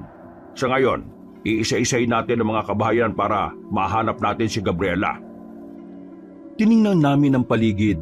Daan-daan kaming naglakad sa gilid-gilid. Bawat bahay na madaraanan namin ay sinilip namin. Pero bigo kaming mahanap si Gabriela. Hindi nagtagal, meron na kaming nakitang bahay na naiiba sa lahat. Simentado na yon at merong ikalawang palapag. Sa mga sandaling yon ay inakala naming nasa loob na noon si Gabriela. Nagmamadali na kaming lumapit doon. Pero laking gulat namin nang biglang may mga aswang na humarang. Noong mga oras na yon, palagay namin ay alam nilang naroon na kami. Parang pinaghandaan din nila ang pagdating namin kaya napalibutan na rin nila kami. Eto na hinihintay natin. Magteban, pinakagat lang yata nila tayo eh. Nandito na yan, palag-palag na. Basta kung ano man ang mangyari, mahal na mahal ko kayo. Kung makapagsalita ka naman, parang mauna ka pang mamatay ah. Hindi nagtagal, lumusob na rin ang mga aswang sa amin. Pero ang ipinagtataka lang namin noong mga sandaling yon ay bakit kakaunting aswang lang ang humarap sa amin, samantalang ang inaasahan namin ay hindi bababa ng 30 ang mga naroon. Ganun pa man, nakipaglaban pa rin kami sa mga yon. Hindi namin sila inatrasan kahit na higit na mas mabilis sila kumpara sa mga una naming nakalaban. Ang sarap pala talagang makipaglaban sa mga aswang, ano? Focus! Focus lang! Huwag maging kampante. Mas mababangi sila kumpara noon. Erwin, sa likod mo! Paglingon ko sa likuran ko, nakalapit na pala ang aswang sa akin. Nagawa niya akong kalmutin sa likod, pero hindi naman yun naging dahilan para mapabagal niya ako. Agad akong dumistansya. Nang makabuelo ay tinaga ko rin ang aswang na yon. Tinamaan ko siya sa leeg pero hindi pa rin siya namatay. Ano, ayos ka lang? Ayos lang naman ako, Tiyo. Mababaw lang naman ng kalmot niya eh. Alerto ka dapat. Mapanlin lang ang mga aswang. Minsan nakala mo aatake sila pero hindi mo alam sa likod pala sila aatake sa'yo. Sumunod kayo sa akin. Tara! Meron kaming dinaanan sa gilid. Masikip, madilim. Hindi na kami hinabol ng mga aswang doon. Pero nang makalabas na kami ron, sinalubong naman kami kagad ng mga yon. Hindi na namin nabantayan ang kanilang pag-atake. Kaya naman tinamaan si Badang at si Wilberto. Tumilapon sila sa lakas ng pagsipa at suntok ng mga aswang. Agad naman kaming rumisponde sa kanila. Buti na lang ay wala naman silang malalang galos. Pinapagod lang nila tayo. Hindi nila binubuhos ang lahat ng bilang nila dahil hinihintay nila tayo mapagod para mas makalabang sila sa laban. Huwag niyo masyadong ubusin ang lakas niyo, ha? Kailangan nating tumagal hanggang sa makita natin si Gabriela. Anong gagawin natin kung lusob sila ng lusob? Akong bala. Ako ang harap sa kanila. Dito lang muna kayo. Sigurado ka ba sa sinasabi mo, Mang Teban? Kung pati kayo mapapagod at maubusan ng lakas sa laban na ito, walang aalalay sa akin sa oras na ako naman ang mapagod. Isa pa, ako ang may kakayahan na umubos sa mga ito, kaya ako ang gagawa. Huwag kayong mag-alala, kayang-kaya ko pa. Walang sinabi tong edad ko. Ayos! Idol ka talaga! Nababahala man kami para sa kaligtasan ni Tio, pero nagtiwala na lang kami sa kaya niyang gawin. Maya-maya lang, muling lumusob ang mga aswang. Sabay-sabay, mabibilis at talaga namang mahirap hulihin kung kami ang gagawa. Pero si Tio, minamani-mani lang niya ang pakikipaglaban sa aswang. Kahit na meron ng edad, nangingibabaw pa rin ang kanyang kahusayan. Hindi na namin mabilang kung ilang aswang na ang pinatay ni Tio. Ang alam lang namin, walang makatama sa kanya kahit na isa. Nang mapansin ng mga aswang na hindi sila umuubra kay Tio, sandali silang natigil sa pag-atake. Namamangha kami habang pinagmamasdan ng maraming bangkay ng aswang sa harapan ni Tio. Kakaiba ka talaga, idol. Kaya hindi talaga ako nagkamali na ikaw yung inidolo ko eh. Huwag na muna tayo magdiwang. Sa pagtigil nila, alam kong meron silang binabalak. Tio, mukhang siya na yung Gabriela oh. Dumating ang isang babaeng sobrang puti, pero maputla ang balat. Matangkad at malaanghel sa kagandahan ng muka. Nakangiti siyang nakatingin sa amin. Kung titingnan na maigi, parang wala sa itsura niya na siya ang pinuno ng mga aswang. Parang hindi niya kayang pumaslang ng tao dahil sa pagiging mahinhin niya. Magandang gabi sa iyo, Mang Teban. Ang tagal na nung huli tayo nakita ah. Bata pa ako noon, pero hindi ako nadismaya sa iyo ngayon. Magaling at nakakatakot ka pa rin kalaban. Nangako ka sa akin noon na kapalit ng kalayaan na ibinigay ko sa iyo ang pagbabagong buhay mo. Sinabi mong hindi mo tatahakin ang landas na tinahak ng mga kalahi mo. Pero sinira mo ang pangako mo. Pinatay niyo pa ang pamilya ko. Matapos mong lagasin ang buong lahi ko sa mismong harapan ko, hihilingin mo sa akin na mamuhay ako ng payapa? Alam mo ba kung gaano kahirap ang mamuhay ng araw-araw mong naalala kung papaano pinatay ang mga mahal mo sa buhay? Nanggulong ang kanmo sa payapang buhay ng mga tao. Kung ano man ang ginawa ko, yun ay dahil sa pinangangalagaan ko lang ang kapayapaan ng sangkatauhan. Kayo ang unang nanggulo sa mga aswang, hindi kami. Bata ka pa noon, Gabriela. Ang alam mo lang na kwento ay ang naririnig mo mula sa matatandang aswang. Pero wala kang alam kung gaano karaming buhay ang kinuha nila sa mga taong wala namang kasalanan sa kanila. Ngayon, ipagpapatuloy ko ang nasimulan nila. Malaking pagkakamali mo na binuhay mo pa ako noon, Mang Teban. Hindi ka magtatagumpay, Gabriela. Marami ka pang dapat danasin bago mo pa ako mapatumba. Pagbabayarin kita sa ginawa mo sa mga tao, lalong-lalo na sa buhay ng pamilya ko na kinuha mo. Hindi ako magpapatalo sa iyo, Mang Teban. Kupas ka na. Hindi mo na magagawang talunin ng mga bagong sibol na aswang. Hindi na itong henerasyon na kayang-kaya mong ubusin. Huwag na tayo magdaldalan. Simulan na natin! Umalis si Gabriela at sinundan naman yun ni Tio. Susunod sana kami sa kanila pero bigla kaming hinarangan ng mga aswang. Wala kaming nagawa kundi ang kalabanin na lang din sila. Magkakatalikuran kami ng mga sandaling yon, Kabanong. Dahil sa ganung posisyon namin ay hindi magawang makalapit ng mga aswang. Unti-unti rin namin silang napapatay. Pero nakaisip ng paraan ng mga kalaban namin. Pinagbababaton nila kami ng kung ano-ano kaya napilitan kami magtago sa gilid. Wisit ng mga aswang to. May binabato silang tae. Ang bao! Ang bababoy ang putik. Kailangan natin silang libangin dito. Hindi pwedeng sumunod din sila kay Mang Teban. Tara, balikan na natin. Nang ibahin na namin ang estilo namin, ay hindi na rin kami binato ng mga aswang. Mano-mano na namin silang nilalabanan. Aminadong sa mga sandaling yon ay masyadong maliksi ang mga nilalang. Hindi na kami makatama. Palagi silang tumatulon at kung saan-saan gumagapang. Pero hindi kami tumigil. Hindi kami nagpatinag. Kahit na nahihirapan na kami, ay itinuloy namin ang laban. Hanggang sa unti-unti na nga naming napapansin na kumukonti na rin sila. Ano? Mga salot, kaya niyo pa ba? Konting-konti na lang mga pre. Ubusin na natin ang mga to para makasunod na rin tayo kay Mang Teban. Bilis! Sa aming pagpapatuloy, nagawa na rin naming talunin ng mga aswang. Wala kaming itinira kahit na isa.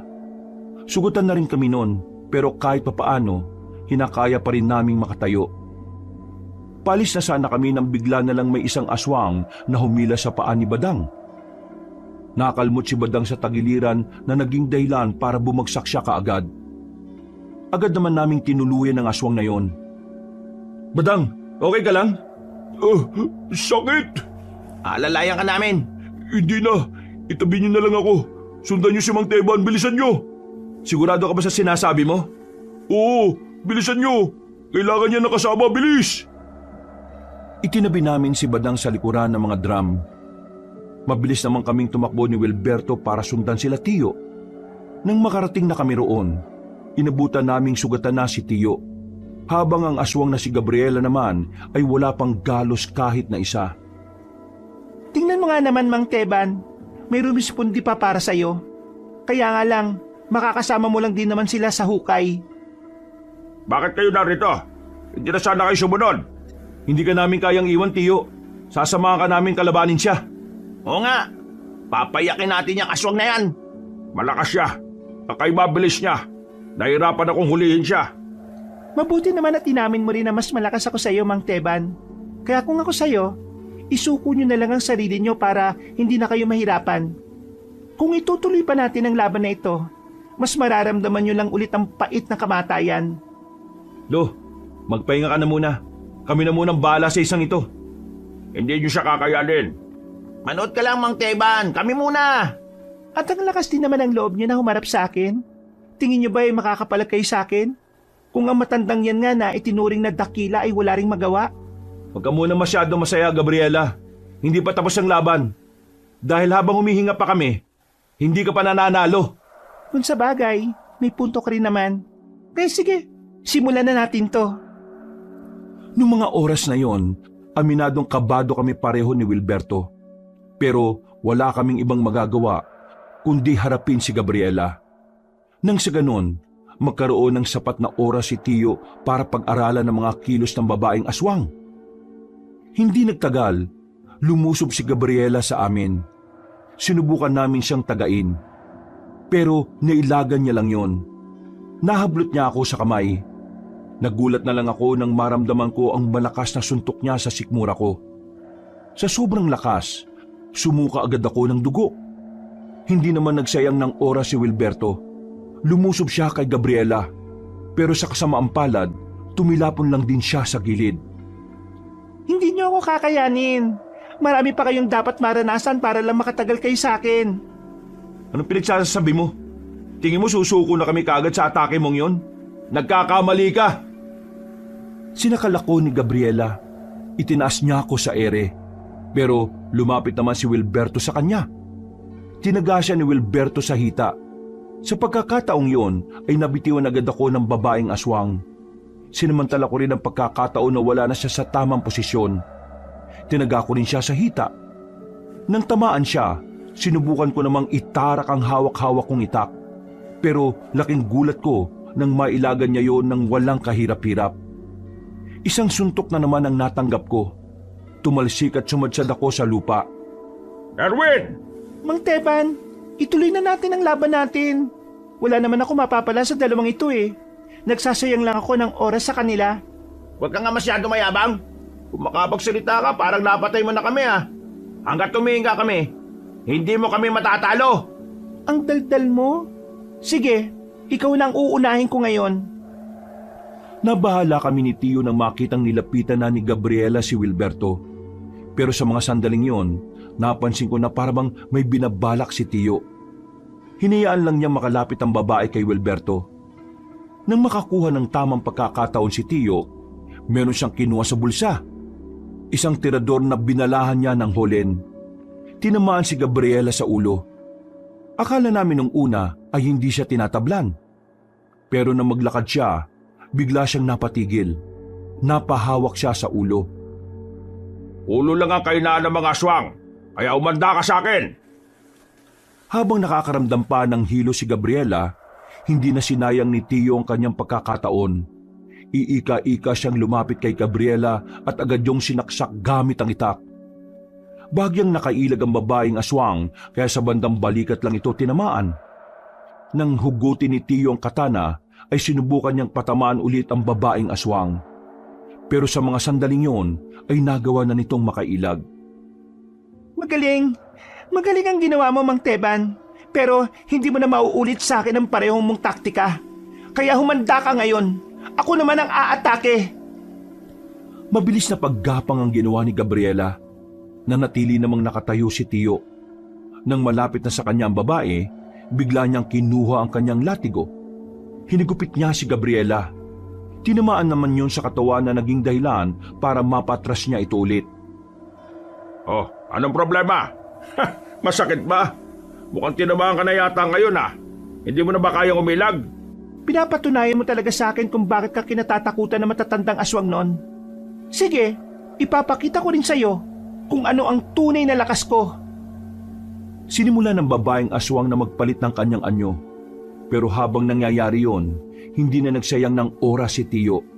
Alam niya na kapag nakumpleto na ni Gabriela ang pagpapalit nito ng anyo, mas mahihirapan na siyang kalabanin nito. Kaya naman, kinuha na niya ang kanyang isa pang katana na nasa likuran niya. Ang katana na yon ay medyo luma na at meron na ring kalawang sa talim. Mabilis na tumakbo si Tio, palapit kay Gabriela.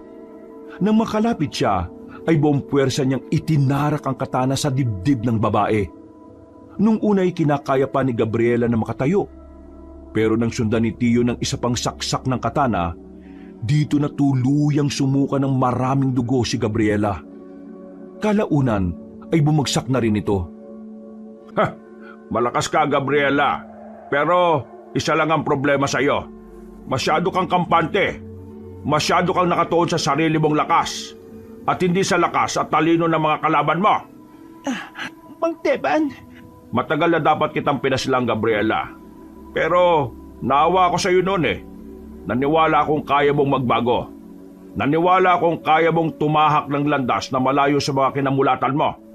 Pero ngayon, itatama ko ng pagkakamaling nagawa ko. Wag mo akong... Makakapagpahinga ka na rin. At pinapangako ko, ito na ang huling sandali na may makikitang aswang. Tuluyan ang nalagutan ng hininga si Gabriela nang itarak ulit ni Tio ang katana. Noong mga sandaling yon ay lumuwag na rin ang paghinga namin. Kahit masakit sa katawan, ay sinubukan pa rin namin makatayo para lapitan si Tio. Nag-akbayan na lamang kami at naglakad patungo sa kinaroroonan ni Badang. Bago kami umalis, sinilaban namin ng apoy ang buong lugar. Hindi pa rin ako makapaniwala noon, Kabanong. Nagawa naming talunin ng mga aswang kahit na 4 na tao lang kami. Pero dahil doon, napatunayan ko na mas malakas pa rin talaga ang mga tao kaysa sa mga nilalang na yon. Hanggang sa makauwi na kami sa amin, manghang-mangha pa rin ako sa mga nangyari. Masaya ako kasi kahit papano, nakasama ako sa pagkamit ng hustisya para sa lahat ng biniktima ng mga aswang. Makalipas ang ilang araw, Kumusta na pala yung binuo mong grupo, Badang? nahirapan kami makahanap ng mga bagong miyembro. Mula kasi nang mawala ang konseho, parang nabawasan ang tiwala ng mga tao sa mga manunugis. Pero hindi naman kami nawawalan ng pag-asa Ipagpapatuloy pa rin namin ni Wilberto ang nasimulan. Idol, pwede bang ikaw ang maging tagapayo namin kapag nakabuo na kami ulit? Oo naman, pwede. Basta kontra sa mga aswang maasahan niyo ako. Ikaw, Erwin, ano nang balak mo? Babalik na muna siguro ako sa amin. Magpapaalam ako. At kapag pinayagan ako, sasama ako sa inyo. Ayos! Cheers ulit! Bumuo ng bagong samahan si Badang at Wilberto. Sa kabutihang palad, pinayagan ako ng mga magulang ko na manatili sa poder ni Tio Teban. At dahil doon, nakasama na rin nila ako sa pagpapatibay ng bagong samahan ng mga manunugis. Marami man ang nalaga sa mga kasamahan nila. Marami mang nabiktima ang mga aswang na inosente, pero patuloy pa rin kami sa pagpapanatili ng kapayapaan. Si Tio Teban, unti-unti na rin gumaga ng pakiramdam niya. Unti-unti na rin kasi niyang natatanggap na wala na nga talaga ang kanyang pamilya. Sa mga sumunod na taon, mas lalong lumakas ang samahan sa tulong ni Tio. At mula noon, wala nang namataan na aswang sa aming baryo. Namayani na ang kapayapaan at kahit na kailan, hindi na ito muling ginambala ng kadiliman. Hanggang dito na lamang po ang aking kwento mga kabangers at mga kayanggaw. Sana'y meron kayong nakuhang aral at sana naibigan nyo ang mga ibinahagi ko. Marami pong salamat at pinagpalang araw sa inyong lahat. Mga kabangers, mga kayanggaw, si Kabanong po. Bago po tayo magwakas maraming salamat po sa pakikinig nyo sa bagong kwento natin. Kung nagustuhan nyo po yung kwento natin, huwag nyo pong kalimutan mag-comment at pindutin ang like button. At yung mga bago sa channel natin huwag nyo rin pong kalimutang mag-subscribe at pindutin rin yung notification bell para lagi po kayo nanonotify pag meron tayong mga bagong videos. Kung medyo nabitin naman po kayo, bisitahin nyo naman po yung iba natin mga channel. Yung Pamela Clamil. Nagnanarit po ako doon bilang si Lolo Pael at ako rin bilang Kabanong. At ganun din, huwag nyo kalimutang mag-subscribe kasi konti pa lang po ang mga subscribers doon. Mag-comment at mag-like rin po kayo. At ito maganda, meron po tayong bagong channel, ang Kabanong version 2.0, kung saan meron na po kayo mapapanood na mga moving images. So, meron na po kayo napapanood, meron din kayong pwedeng pakinggan dahil meron po yung mga music and effects. Or pwedeng gawin nyo po ng sabay, nanonood at nakikinig. Mas maganda, di ba? Kaya, nire-request ko na sana'y mag-subscribe kayo sa bagong-bago nating channel para makasama kayo sa first 100,000 subscriber ng channel na yon. Ngayon pa lang nagpapasalamat na po kami. At para hindi po kayo mahirapan na hanapin ang mga channel na yon, ilalagay po namin sa pin comment or sa description yung mga link ng mga channel natin na yon. Hanggang sa mga susunod na kwento, wakas!